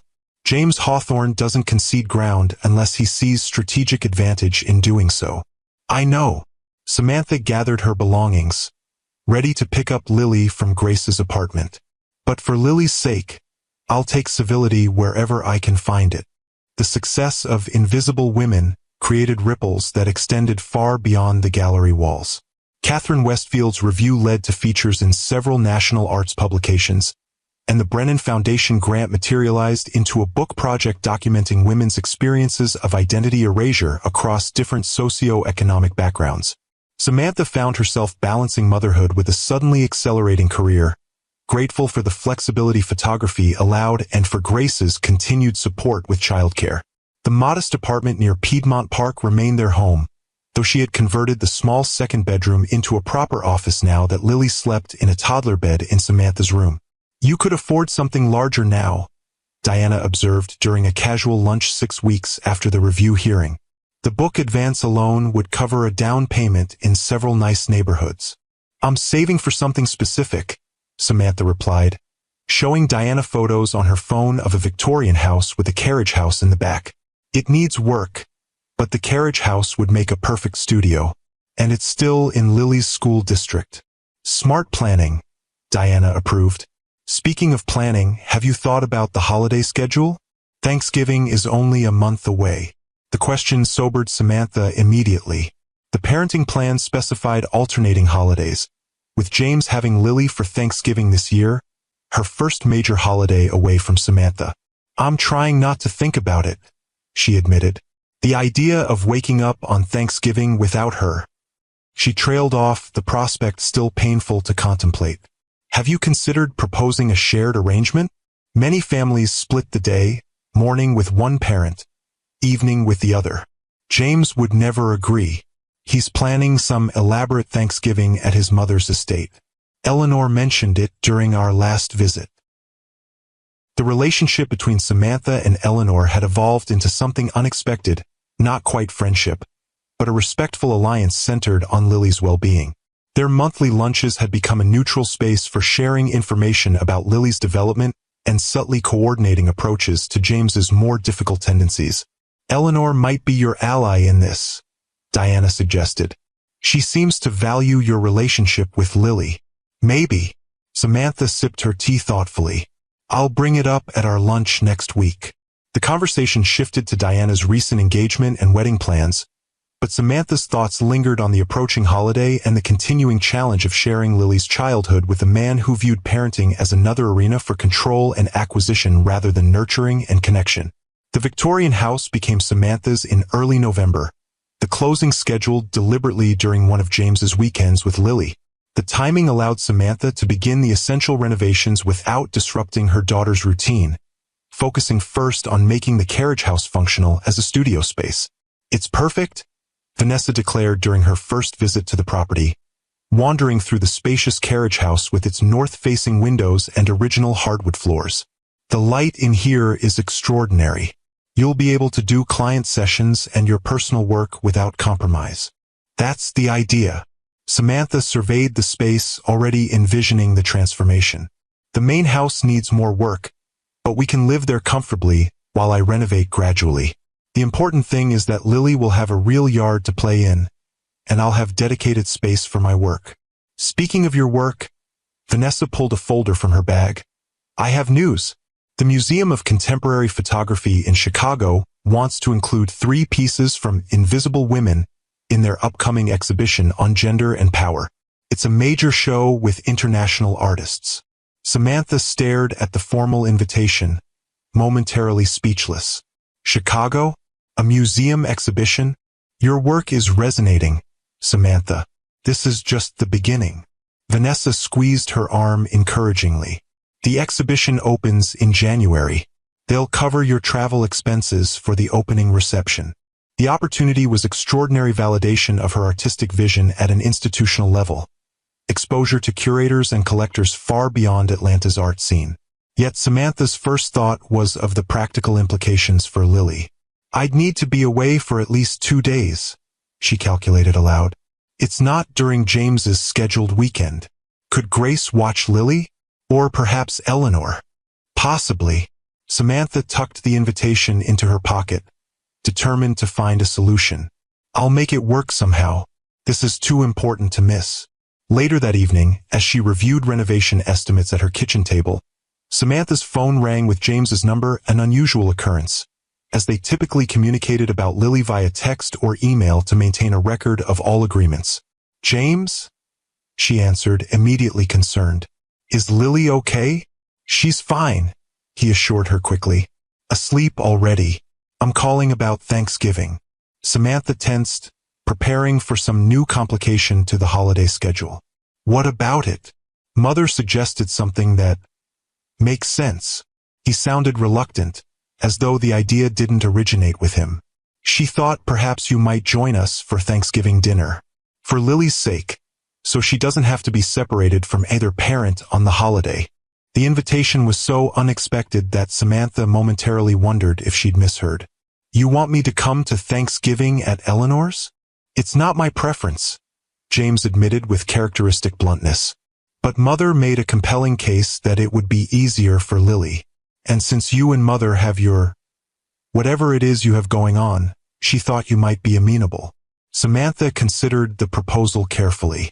Spending Thanksgiving with James and Chloe was hardly her idea of a celebration, but the alternative was a day without Lily. Would Chloe be comfortable with this arrangement? A telling pause followed. "Chloe won't be joining us. She's visiting her parents in California." Interesting, Samantha thought, filing away this information about the apparent distance between James and his fiancée. "In that case, yes, I think it would be good for Lily to have both of us there." "Fine. Dinner is at 4. Mother suggested you might want to come earlier, around noon, so Lily has time to settle." His tone remained businesslike, but without the underlying hostility that had characterized their interactions during the custody battle. "The renovation on your new house, is it progressing as planned?" The question caught her off guard. James rarely expressed interest in her life beyond matters directly affecting Lily. "Yes, actually. The carriage house should be functional as a studio by December." "Good." Another pause. "The Chicago exhibition is significant. Congratulations." Samantha blinked in surprise. "How did you know about that?" "Catherine Westfield mentioned it at a museum board meeting last week. She speaks highly of your work." The realization that James was tracking her professional progress through his social connections was unsettling but not entirely surprising. Information had always been currency in his world. "Thank you," she replied simply, unsure what else to say. "I'll have Lily ready at noon on Sunday for pickup," he concluded, returning to their standard parenting exchange protocol. "Good night, Samantha." After hanging up, Samantha sat motionless at her kitchen table, processing the strange conversation. James's invitation, or more accurately, Eleanor's invitation delivered through James, represented yet another shift in their post-divorce landscape. The acknowledgement of her Chicago exhibition suggested he was paying attention to her career in a way he never had during their marriage. Whether this attention stemmed from genuine respect or simply a desire to keep tabs on her growing public profile remained unclear. With James, personal and strategic motivations were often indistinguishable, even to himself. Thanksgiving at Eleanor Hawthorne's estate was an exercise in carefully managed civility. The elegant Georgian mansion in Buckhead, with its manicured grounds and formal dining room that could comfortably seat 20, provided ample space for maintaining polite distance when needed. Samantha arrived at noon as suggested, bringing a homemade cranberry relish and a small photo album she created for Eleanor, candid shots of Lily's recent milestones that she knew the older woman would treasure.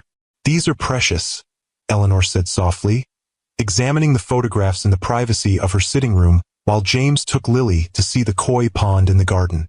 "You've captured her personality perfectly." "She's becoming quite the little character," Samantha agreed, watching through the window as Lily pointed excitedly at the colorful fish, James kneeling beside her with uncharacteristic patience. Strong-willed and curious about everything. Like her mother. Eleanor's gaze was knowing. The Chicago exhibition is quite an honor. Catherine was impressed by the museum's interest in your work. It's an amazing opportunity, Samantha acknowledged, though the timing is complicated with Lily. Perhaps I could help with that. Eleanor set down the photo album carefully. I'd be happy to stay with Lily at your home while you're in Chicago.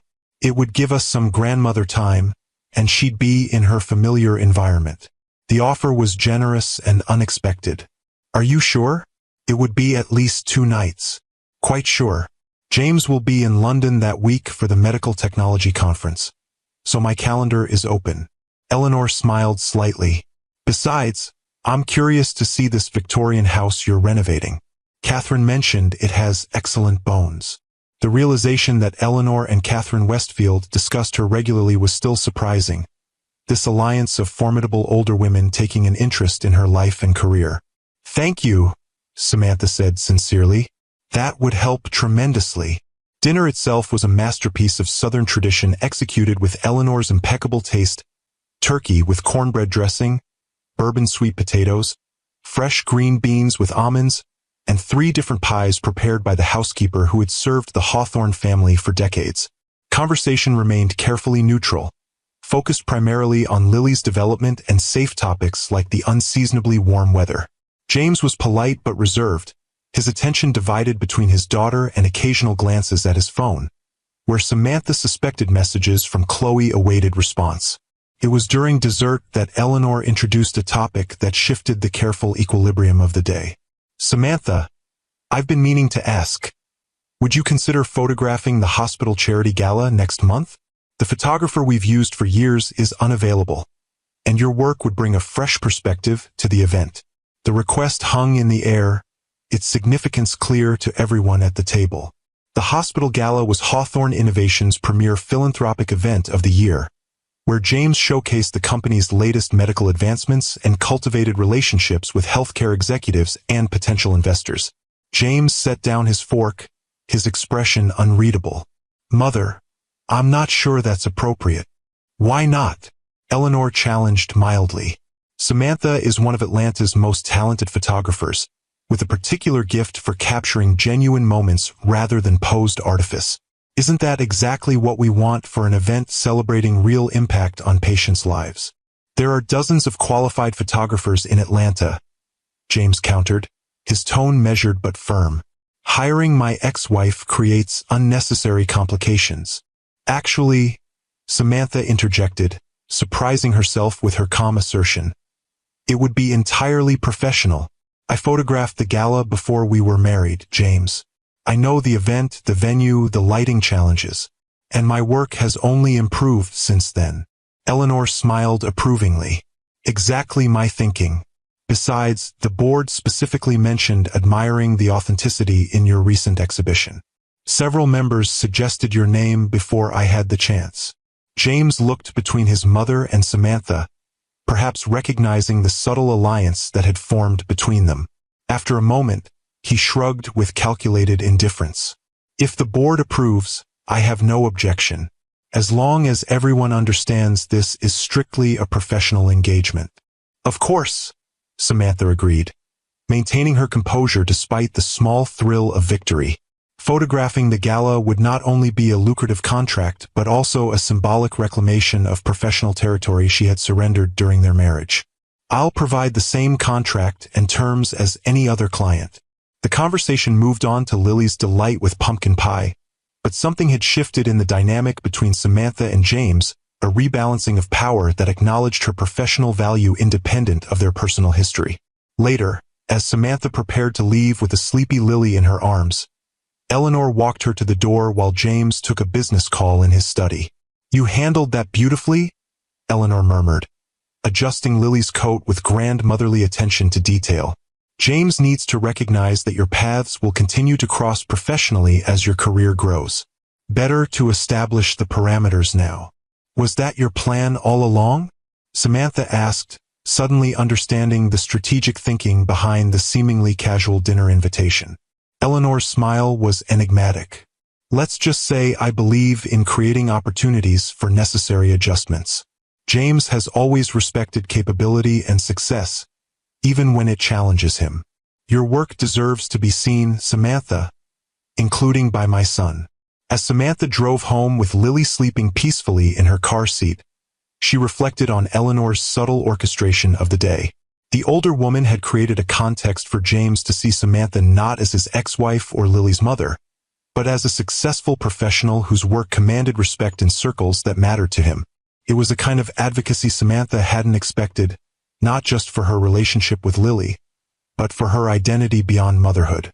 In her own elegant, understated way, Eleanor Hawthorne was helping to ensure that Samantha Brooks would never again become invisible.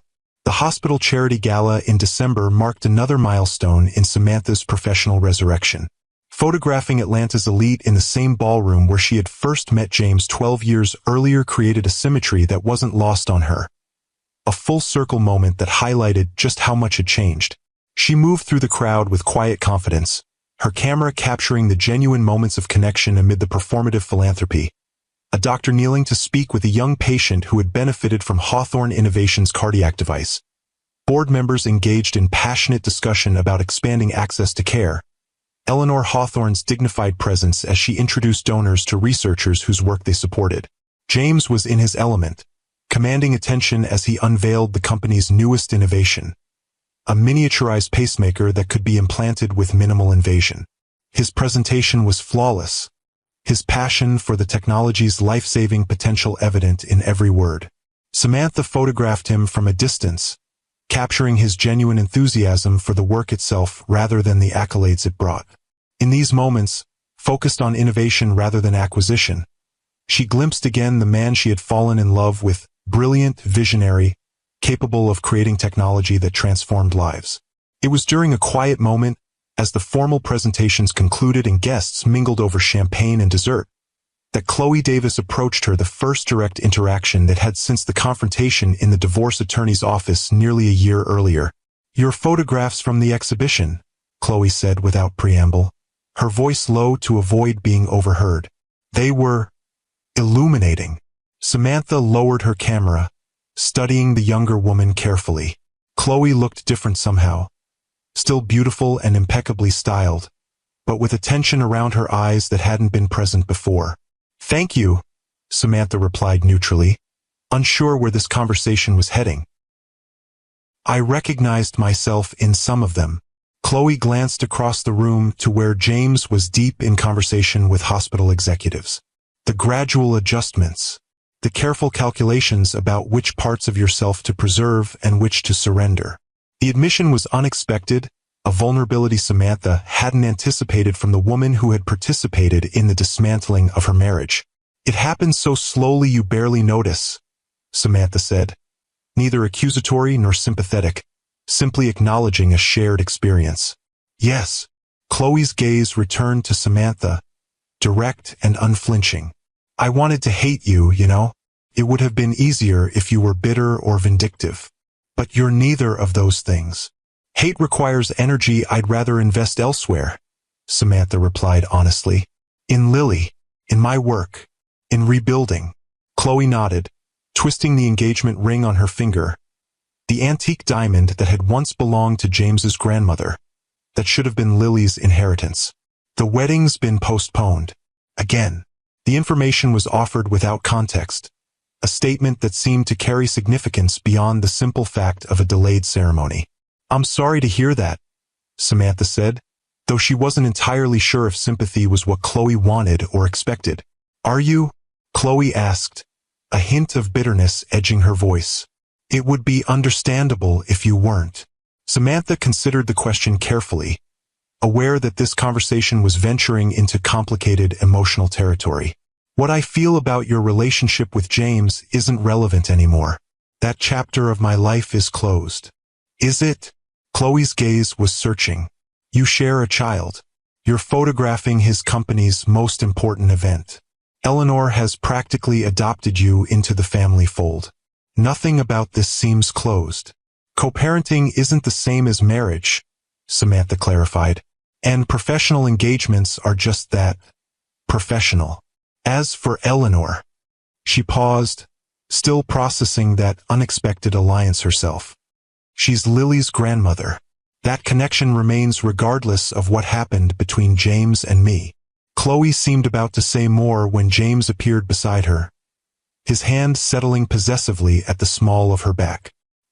His expression was pleasant, but his eyes were watchful as they moved between the two women. "Samantha, I trust you're getting everything you need for the event coverage." His tone was professionally cordial, giving no indication of their personal history to anyone who might be observing. "Yes, the lighting is excellent this year. Much better than the last time I photographed this event." Samantha deliberately referenced her work before their relationship, a subtle reminder that her professional identity existed independent of him. "Good." James turned to Chloe. "The Carmichael Foundation representatives are asking about the pediatric applications. We should speak with them before they leave." The dismissal was clear, though politely executed. Chloe offered Samantha a final glance, something unspoken in her eyes, before allowing herself to be guided away toward the potential donors. As Samantha resumed her photography, capturing the elegant conclusion of the evening, she found herself reflecting on the brief exchange with Chloe. The postponed wedding, the subtle tension between James and his fiancée, the hint of recognition in Chloe's comments about Samantha's exhibition, all suggested complications in the relationship that had once seemed so threatening to her own security. There was no satisfaction in this realization, only a quiet understanding that patterns tended to repeat themselves when the underlying dynamics remained unchanged. James Hawthorne was still James Hawthorne, brilliant, ambitious, and fundamentally incapable of prioritizing personal relationships above his vision of success. The Chicago exhibition in January exceeded all expectations. The Museum of Contemporary Photography had positioned Samantha's work prominently within the show, her 3 photographs from Invisible Women drawing particular attention from critics and visitors alike. "Your perspective on female erasure within power dynamics resonates universally," remarked the museum's curator during the opening reception. "We've had several inquiries about acquiring these pieces for permanent collections." The 2 days in Chicago were a whirlwind of professional connections, critical discussions about her work, and tentative conversations about future exhibition opportunities in New York and San Francisco. Throughout it all, Samantha found herself grateful for Eleanor's presence in Atlanta, caring for Lily in the familiar surroundings of their newly renovated Victorian home.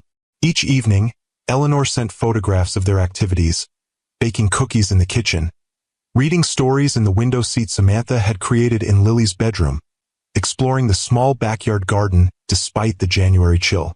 These glimpses of her daughter's happiness provided the grounding Samantha needed amid the heady experience of institutional recognition. When she returned home, exhausted but exhilarated by the trip, she found the house immaculate and Lily bubbling with stories about her adventures with Gamma. "We made a fort in the living room," Lily explained excitedly, her vocabulary expanding daily at 20 months old. "And Gamma told stories about when Daddy was little." "Did she?" Samantha glanced at Eleanor, who was preparing tea in the kitchen with the same elegant efficiency she brought to everything. "What kind of stories?" "Daddy climbed a tree and got stuck," Lily giggled. "Gamma had to call firemen to get him down." Eleanor joined them, setting down a tray with tea for the adults and milk in a special cup for Lily. "I may have shared a few humanizing anecdotes about James's childhood. I thought it important for Lily to understand her father as a complete person, not just the successful businessman she sees now." The thoughtfulness behind this approach touched Samantha deeply. Eleanor was providing Lily with a fuller picture of her father, creating connections that transcended the current complicated dynamics. "Thank you," Samantha said simply, "for everything." Eleanor nodded, understanding the gratitude extended beyond the immediate childcare. "The exhibition was well received? Beyond anything I expected. There's interest from galleries in New York and possibly a commission from the Women's Foundation for a series on female entrepreneurs." "Wonderful." Eleanor's approval seemed genuinely warm. "You've rebuilt remarkably quickly. Most people would still be finding their footing after what you've experienced." "I had a good foundation to return to," Samantha replied, watching as Lily carefully arranged her stuffed animals for an imaginary tea party, and powerful motivation to stand firmly on it. Later, after Lily was asleep and Eleanor had departed with promises to visit again soon, Samantha sat in her new studio space in the renovated carriage house, reviewing the photographs from Chicago. The exhibition, the connections made, the critical response, all represented professional validation she had once thought permanently beyond her reach. Yet the most meaningful images weren't from Chicago at all, but the photographs Eleanor had sent of Lily during her absence, her daughter's joyful exploration of the world, her growing independence, her secure attachment despite the fracturing of her parents' marriage. These were the true measure of success, and not the exhibitions or reviews, but the creation of a life where both she and Lily could thrive authentically. Spring brought new growth to the garden Samantha had started behind the Victorian house, mirroring the continued flourishing of her career and Lily's development. At 2 years old, Lily was a whirlwind of energy and language, her personality emerging more distinctly with each passing day. The custody arrangement had stabilized into a workable routine, with James maintaining his scheduled weekends though still occasionally invoking the first right of refusal when business demands took precedence. These instances had decreased, however, suggesting either a genuine effort to prioritize his time with Lily or perhaps strategic awareness that his parenting commitment would be evaluated in any future custody discussions. More surprising was the gradual thawing in his interactions with Samantha. Their exchanges at custody transitions had evolved from tense civility to something approaching cordial co-parenting, with actual conversations about Lily's development rather than merely logistical information.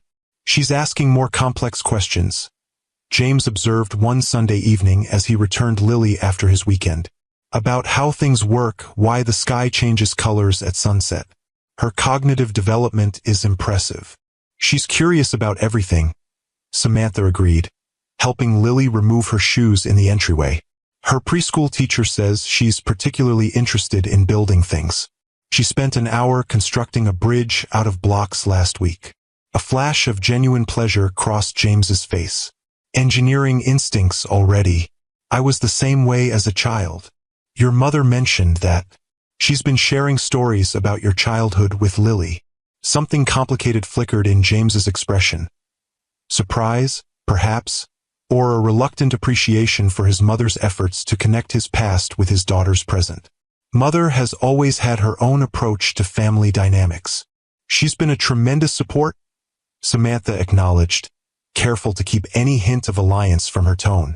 This wasn't about sides or victories, but about the network of relationships surrounding Lily. James nodded, his attention drawn to the framed photograph hanging in the entryway, a black and white image of Lily laughing as she chased bubbles in the backyard, her joy captured with perfect clarity. "Your work continues to impress.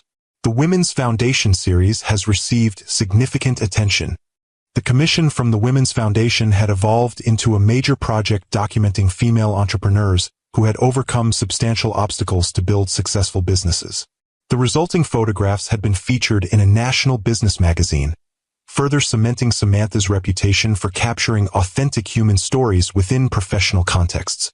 "Thank you," she replied, still slightly surprised whenever James acknowledged her professional accomplishments. "It's been a meaningful project." An awkward silence fell between them, the conversation having ventured beyond their usual parameters of custody logistics and Lily's immediate needs. James glanced at his watch, the familiar gesture signaling his retreat to more comfortable territory. "I should go. Board meeting tomorrow morning." He knelt to Lily's level, his expression softening as it always did with her. "I'll see you on Friday, Princess. Remember what we talked about. You're going to show me how to build that special tower with your blocks."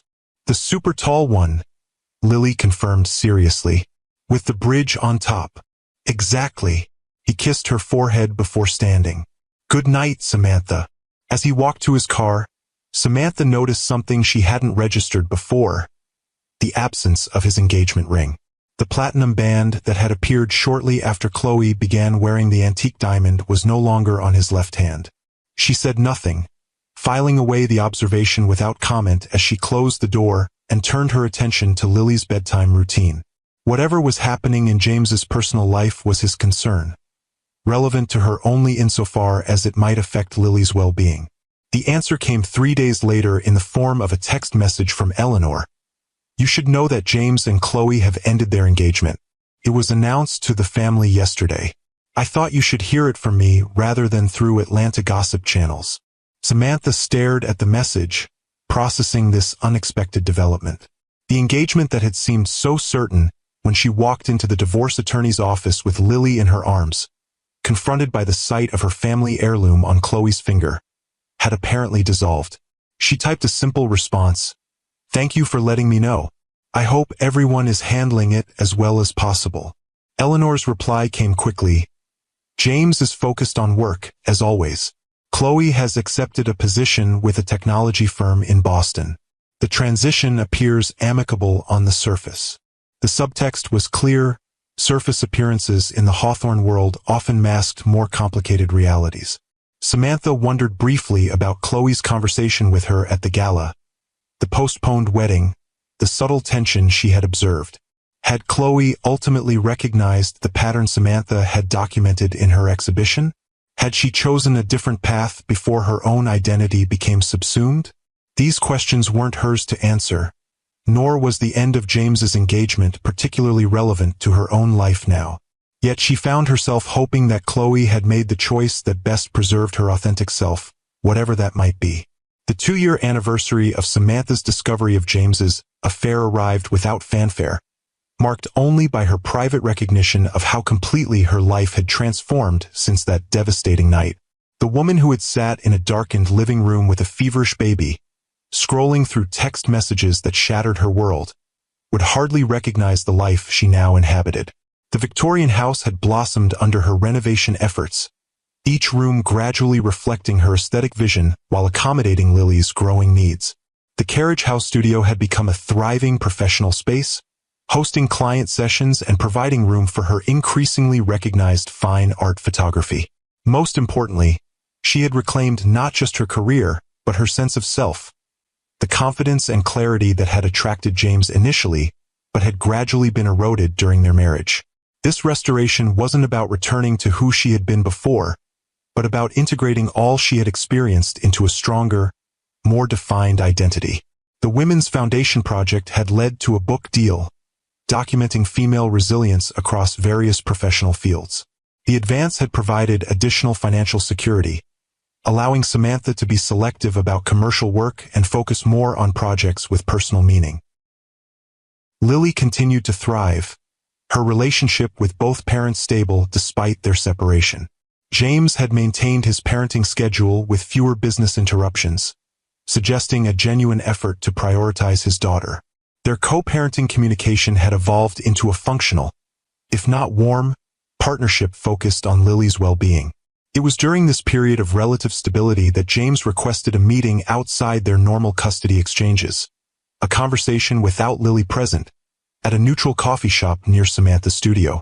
I have a significant business trip coming up, he explained once they were seated with their respective drinks.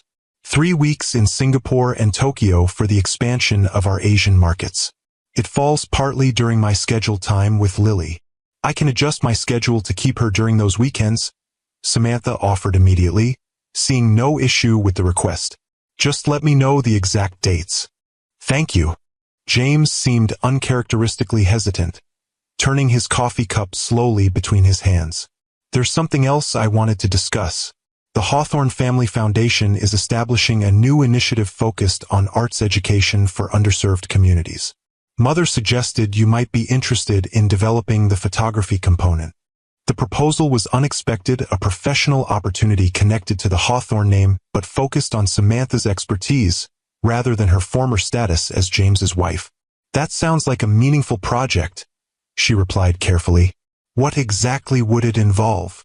Designing a curriculum for high school students, mentoring several scholarship recipients each year, possibly exhibiting their work alongside established photographers.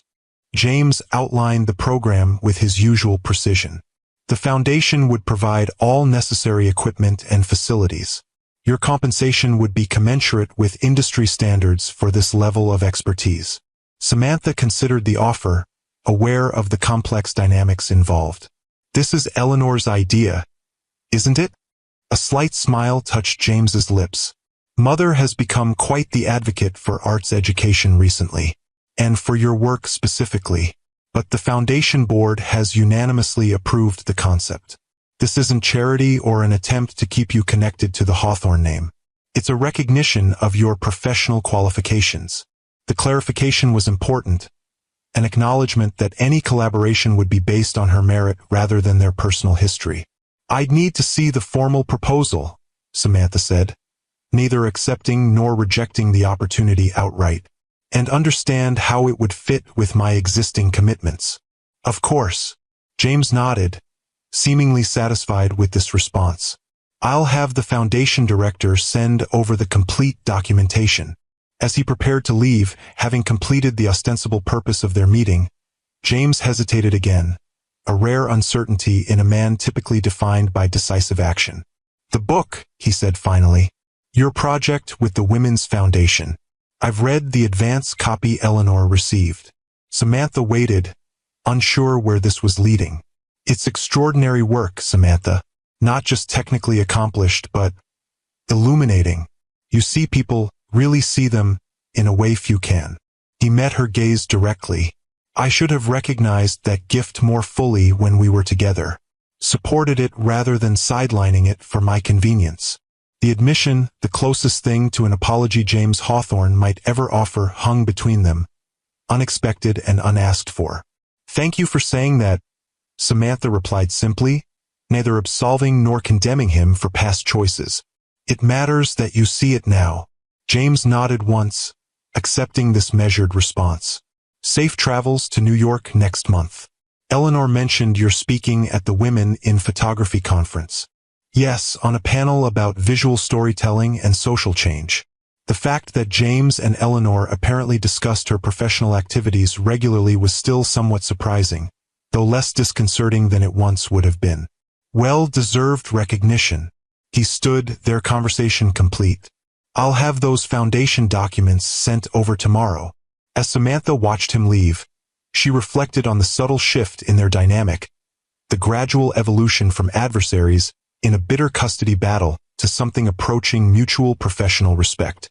It wasn't friendship or reconciliation, but rather a new equilibrium that acknowledged both their permanent connection through Lily and their separate paths forward. The woman who had walked into the divorce attorney's office with a baby in her arms, confronted with her husband's betrayal in its most visible form, could never have imagined this future, not just surviving that devastating moment, but transcending it to build something stronger and more authentic than what had been lost. If you believe a woman's strength often comes from her deepest wounds, subscribe to Timeless Love Tales with Mr. Harrison for more stories that remind us of our resilience. 2 years later, on a warm spring afternoon, Samantha stood in the gallery of the Atlanta Arts Center, surveying the final arrangements for her most ambitious exhibition to date. Reclamation featured 40 photographs documenting women's journeys of self-recovery after significant life disruptions, divorce, career setbacks, health crises, and other profound challenges. At 4 years old, Lily darted between the display panels, her energy barely contained despite Eleanor's gentle attempts to redirect her enthusiasm into more gallery-appropriate behavior. It looks wonderful, Eleanor commented, giving up on restraining her granddaughter and instead focusing on the powerful images surrounding them. Each story so different, yet the thread of resilience connects them all. That was the intention, Samantha agreed, making a final adjustment to the lighting on the exhibition centerpiece. A triptych showing a woman's transformation through grief after losing her husband, the final image capturing her face in a moment of hard-won peace. Finding the common humanity in diverse experiences of recovery. The exhibition represented a significant milestone, not just professionally, as Samantha's first solo show at the prestigious Arts Center, but personally as well. Among the 40 women featured were several who had participated in the mentorship program she developed for the Hawthorne Foundation. Their journeys from tentative beginners to confident visual storytellers documented alongside. Among the 40 women featured were several who had participated in the mentorship program she developed for the Hawthorne Foundation. Their journeys from tentative beginners to confident visual storytellers documented alongside their personal narratives of reclamation. Mommy, when are people coming? Lily asked, returning to Samantha's side and slipping her small hand into her mother's. I want to show them my favorite pictures. Soon, sweetheart. The opening starts in about an hour. Samantha smiled down at her daughter, whose understanding of photography had grown alongside her own renewed career. Lily had spent countless hours in the Carriage House studio, observing Samantha's work with clients and her personal projects, developing an eye for composition that was remarkable for her age. Is Daddy coming? Lily's question was casual, free from the tension that might once have accompanied it. Yes, he'll be here, Samantha confirmed. He has a meeting first, but he promised to attend. The evolution of their co-parenting relationship had continued its gradual improvement over the past 2 years. James had maintained his commitment to his parenting time with increasing consistency, and their communications about Lily had developed a respectful rhythm that prioritized their daughter's needs above lingering personal history. James had never remarried after his broken engagement with Chloe, though Atlanta gossip occasionally linked him with various professional women. These relationships seemed to follow a pattern. Initial intensity followed by a gradual fading as James's work inevitably took precedence. Samantha observed this pattern without judgment, recognizing that some aspects of James's character remained unchanged despite the growth he'd shown as a father. Her own personal life had expanded cautiously. A brief relationship with a photography curator had ended amicably when their professional paths diverged, and more recently, she'd begun spending time with Daniel Mercer, an architect who had consulted on the final phase of her home renovation. Their connection was still new, built on shared aesthetic sensibilities and his genuine delight in both her work and Lily's exuberant personality. Ms. Brooks, the gallery director approached, clipboard in hand. The caterers have arrived, and the first press representatives should be here in about 30 minutes. Is there anything else you need before we open the doors? Everything looks perfect, thank you. Samantha surveyed the space once more, pride mingling with a touch of nervousness. This exhibition represented her most personal work since Invisible Women, though from a place of strength rather than raw vulnerability. As Eleanor took Lily to the restroom before guests arrived, Samantha found herself alone in the gallery, surrounded by images that collectively told a story of transformation. Not just her own, but a universal narrative of women reclaiming their power after circumstances had threatened to diminish it. The exhibition opening exceeded all expectations.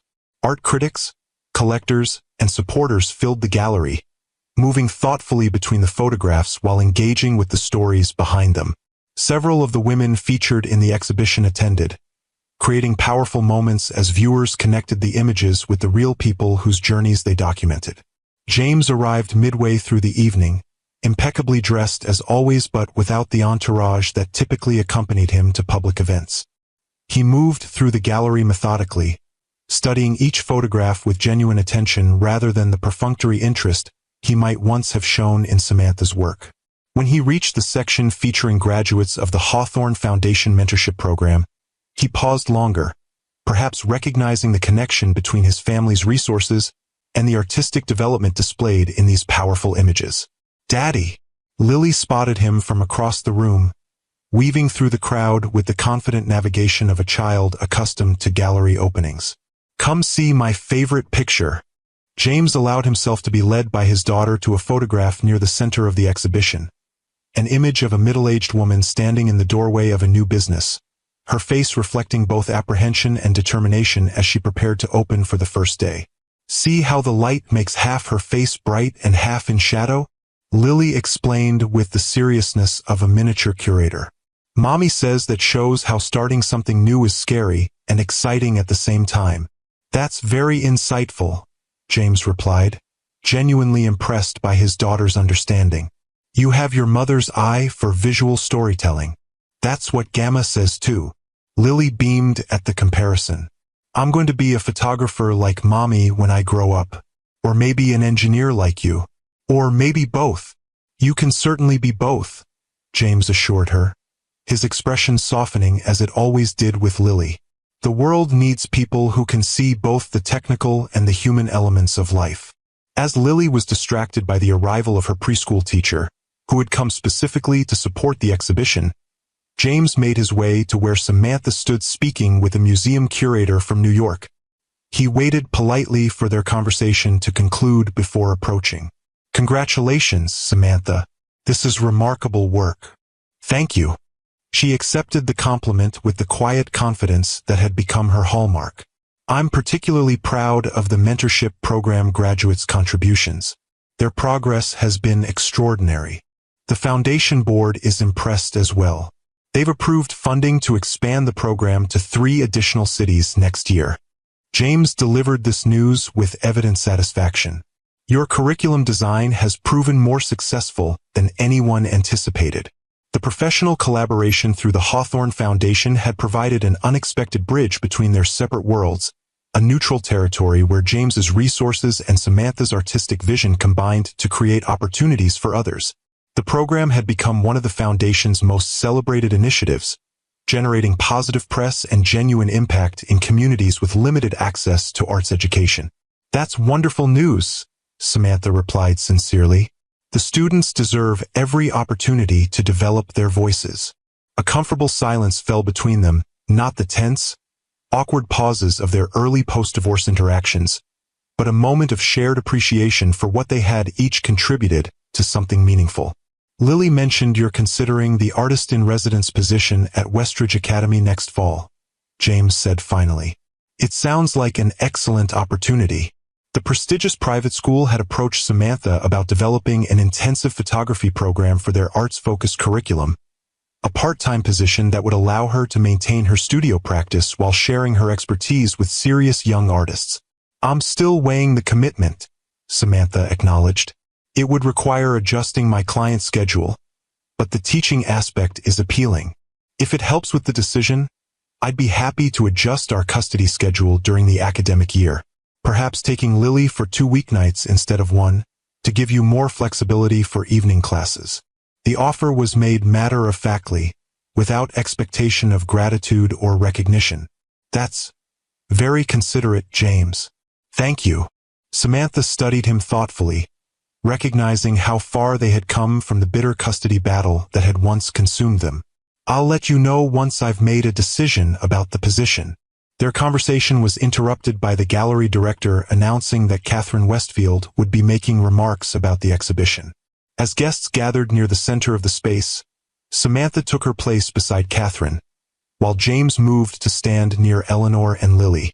Catherine's assessment of reclamation was characteristically insightful, placing Samantha's work within the broader context of visual storytelling about women's experiences while highlighting its distinctive emotional authenticity. As she concluded her remarks, she raised her glass in a toast.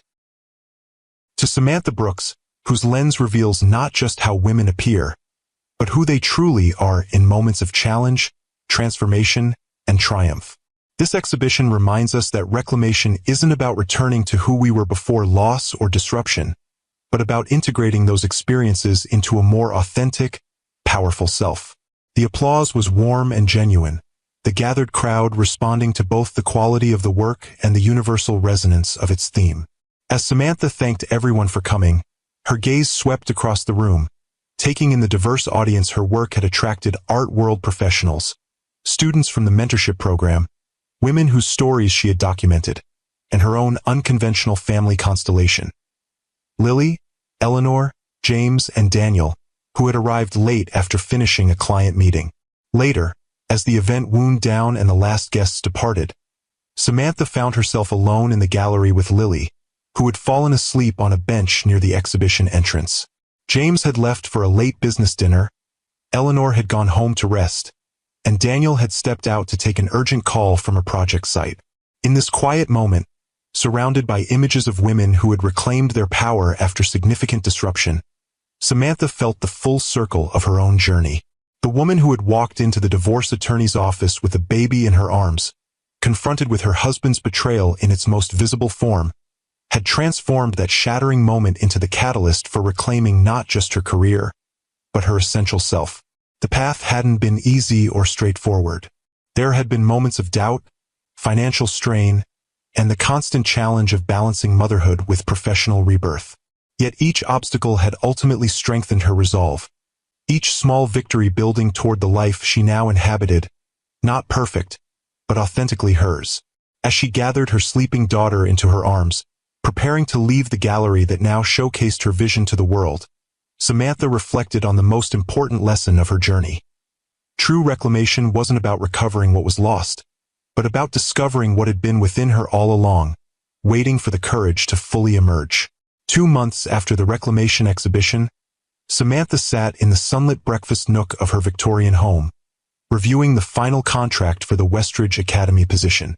She had decided to accept the artist-in-residence role, drawn by the opportunity to shape young photographers' development while maintaining her independent studio practice.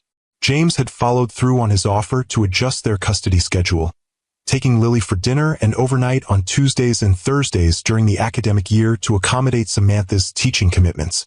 The revised arrangement had been formalized without conflict, another marker of their evolving ability to co-parent effectively. As Samantha signed the contract, her phone chimed with a text message from Eleanor. "Lunch tomorrow? I have news to share." Curious about this mysterious announcement, Samantha confirmed their regular monthly lunch date at Eleanor's favorite restaurant.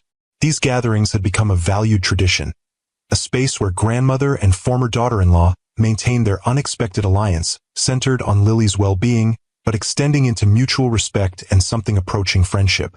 The following day, as they settled at their usual table overlooking the restaurant's garden, Eleanor appeared more animated than usual, a subtle excitement visible beneath her customary elegance. "You're looking well," Samantha observed, accepting the menu from their regular server. "There's something different about you today."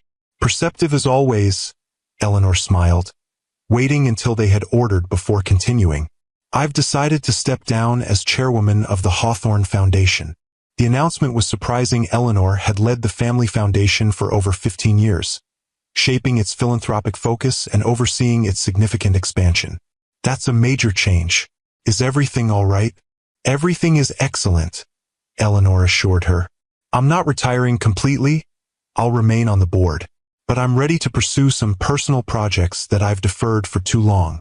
"What kind of projects?" Samantha was genuinely curious about what Eleanor Hawthorne might consider a deferred personal ambition. "I've established a separate foundation focused specifically on women in transition, those rebuilding after divorce, career disruption, or other significant life changes." Eleanor's eyes held a spark of enthusiasm Samantha had rarely seen in her typically reserved former mother-in-law. "Your work these past few years has been quite inspiring, Samantha. It made me realize how many women need practical support during periods of reinvention." The revelation that Eleanor had found inspiration in Samantha's journey was deeply touching. "That sounds like meaningful work. What kind of support will the foundation provide?" "Educational grants, business startup funding, housing assistance during transitions, legal aid for those who can't afford quality representation." Eleanor outlined her vision with characteristic precision. "And a mentorship network connecting women who have successfully navigated major life changes with those just beginning the process." "It's brilliant," Samantha said sincerely, recognizing the potential impact of such targeted support, "and perfectly suited to your organizational skills and connections. Which brings me to the second part of my news." Eleanor met Samantha's gaze directly. "I'd like you to consider joining the Foundation's advisory board. Your perspective would be invaluable, both from your personal experience and your professional work documenting women's resilience." The invitation represented yet another evolution in their relationship, a recognition of Samantha not just as Lily's mother or James's ex-wife, but as a woman whose insights and experiences had independent value. "I'd be honored," Samantha replied without hesitation. "The mission resonates deeply with me." "Wonderful." Eleanor's pleasure at her acceptance was evident. "We'll have our first formal meeting next month. In the meantime, I have something for you."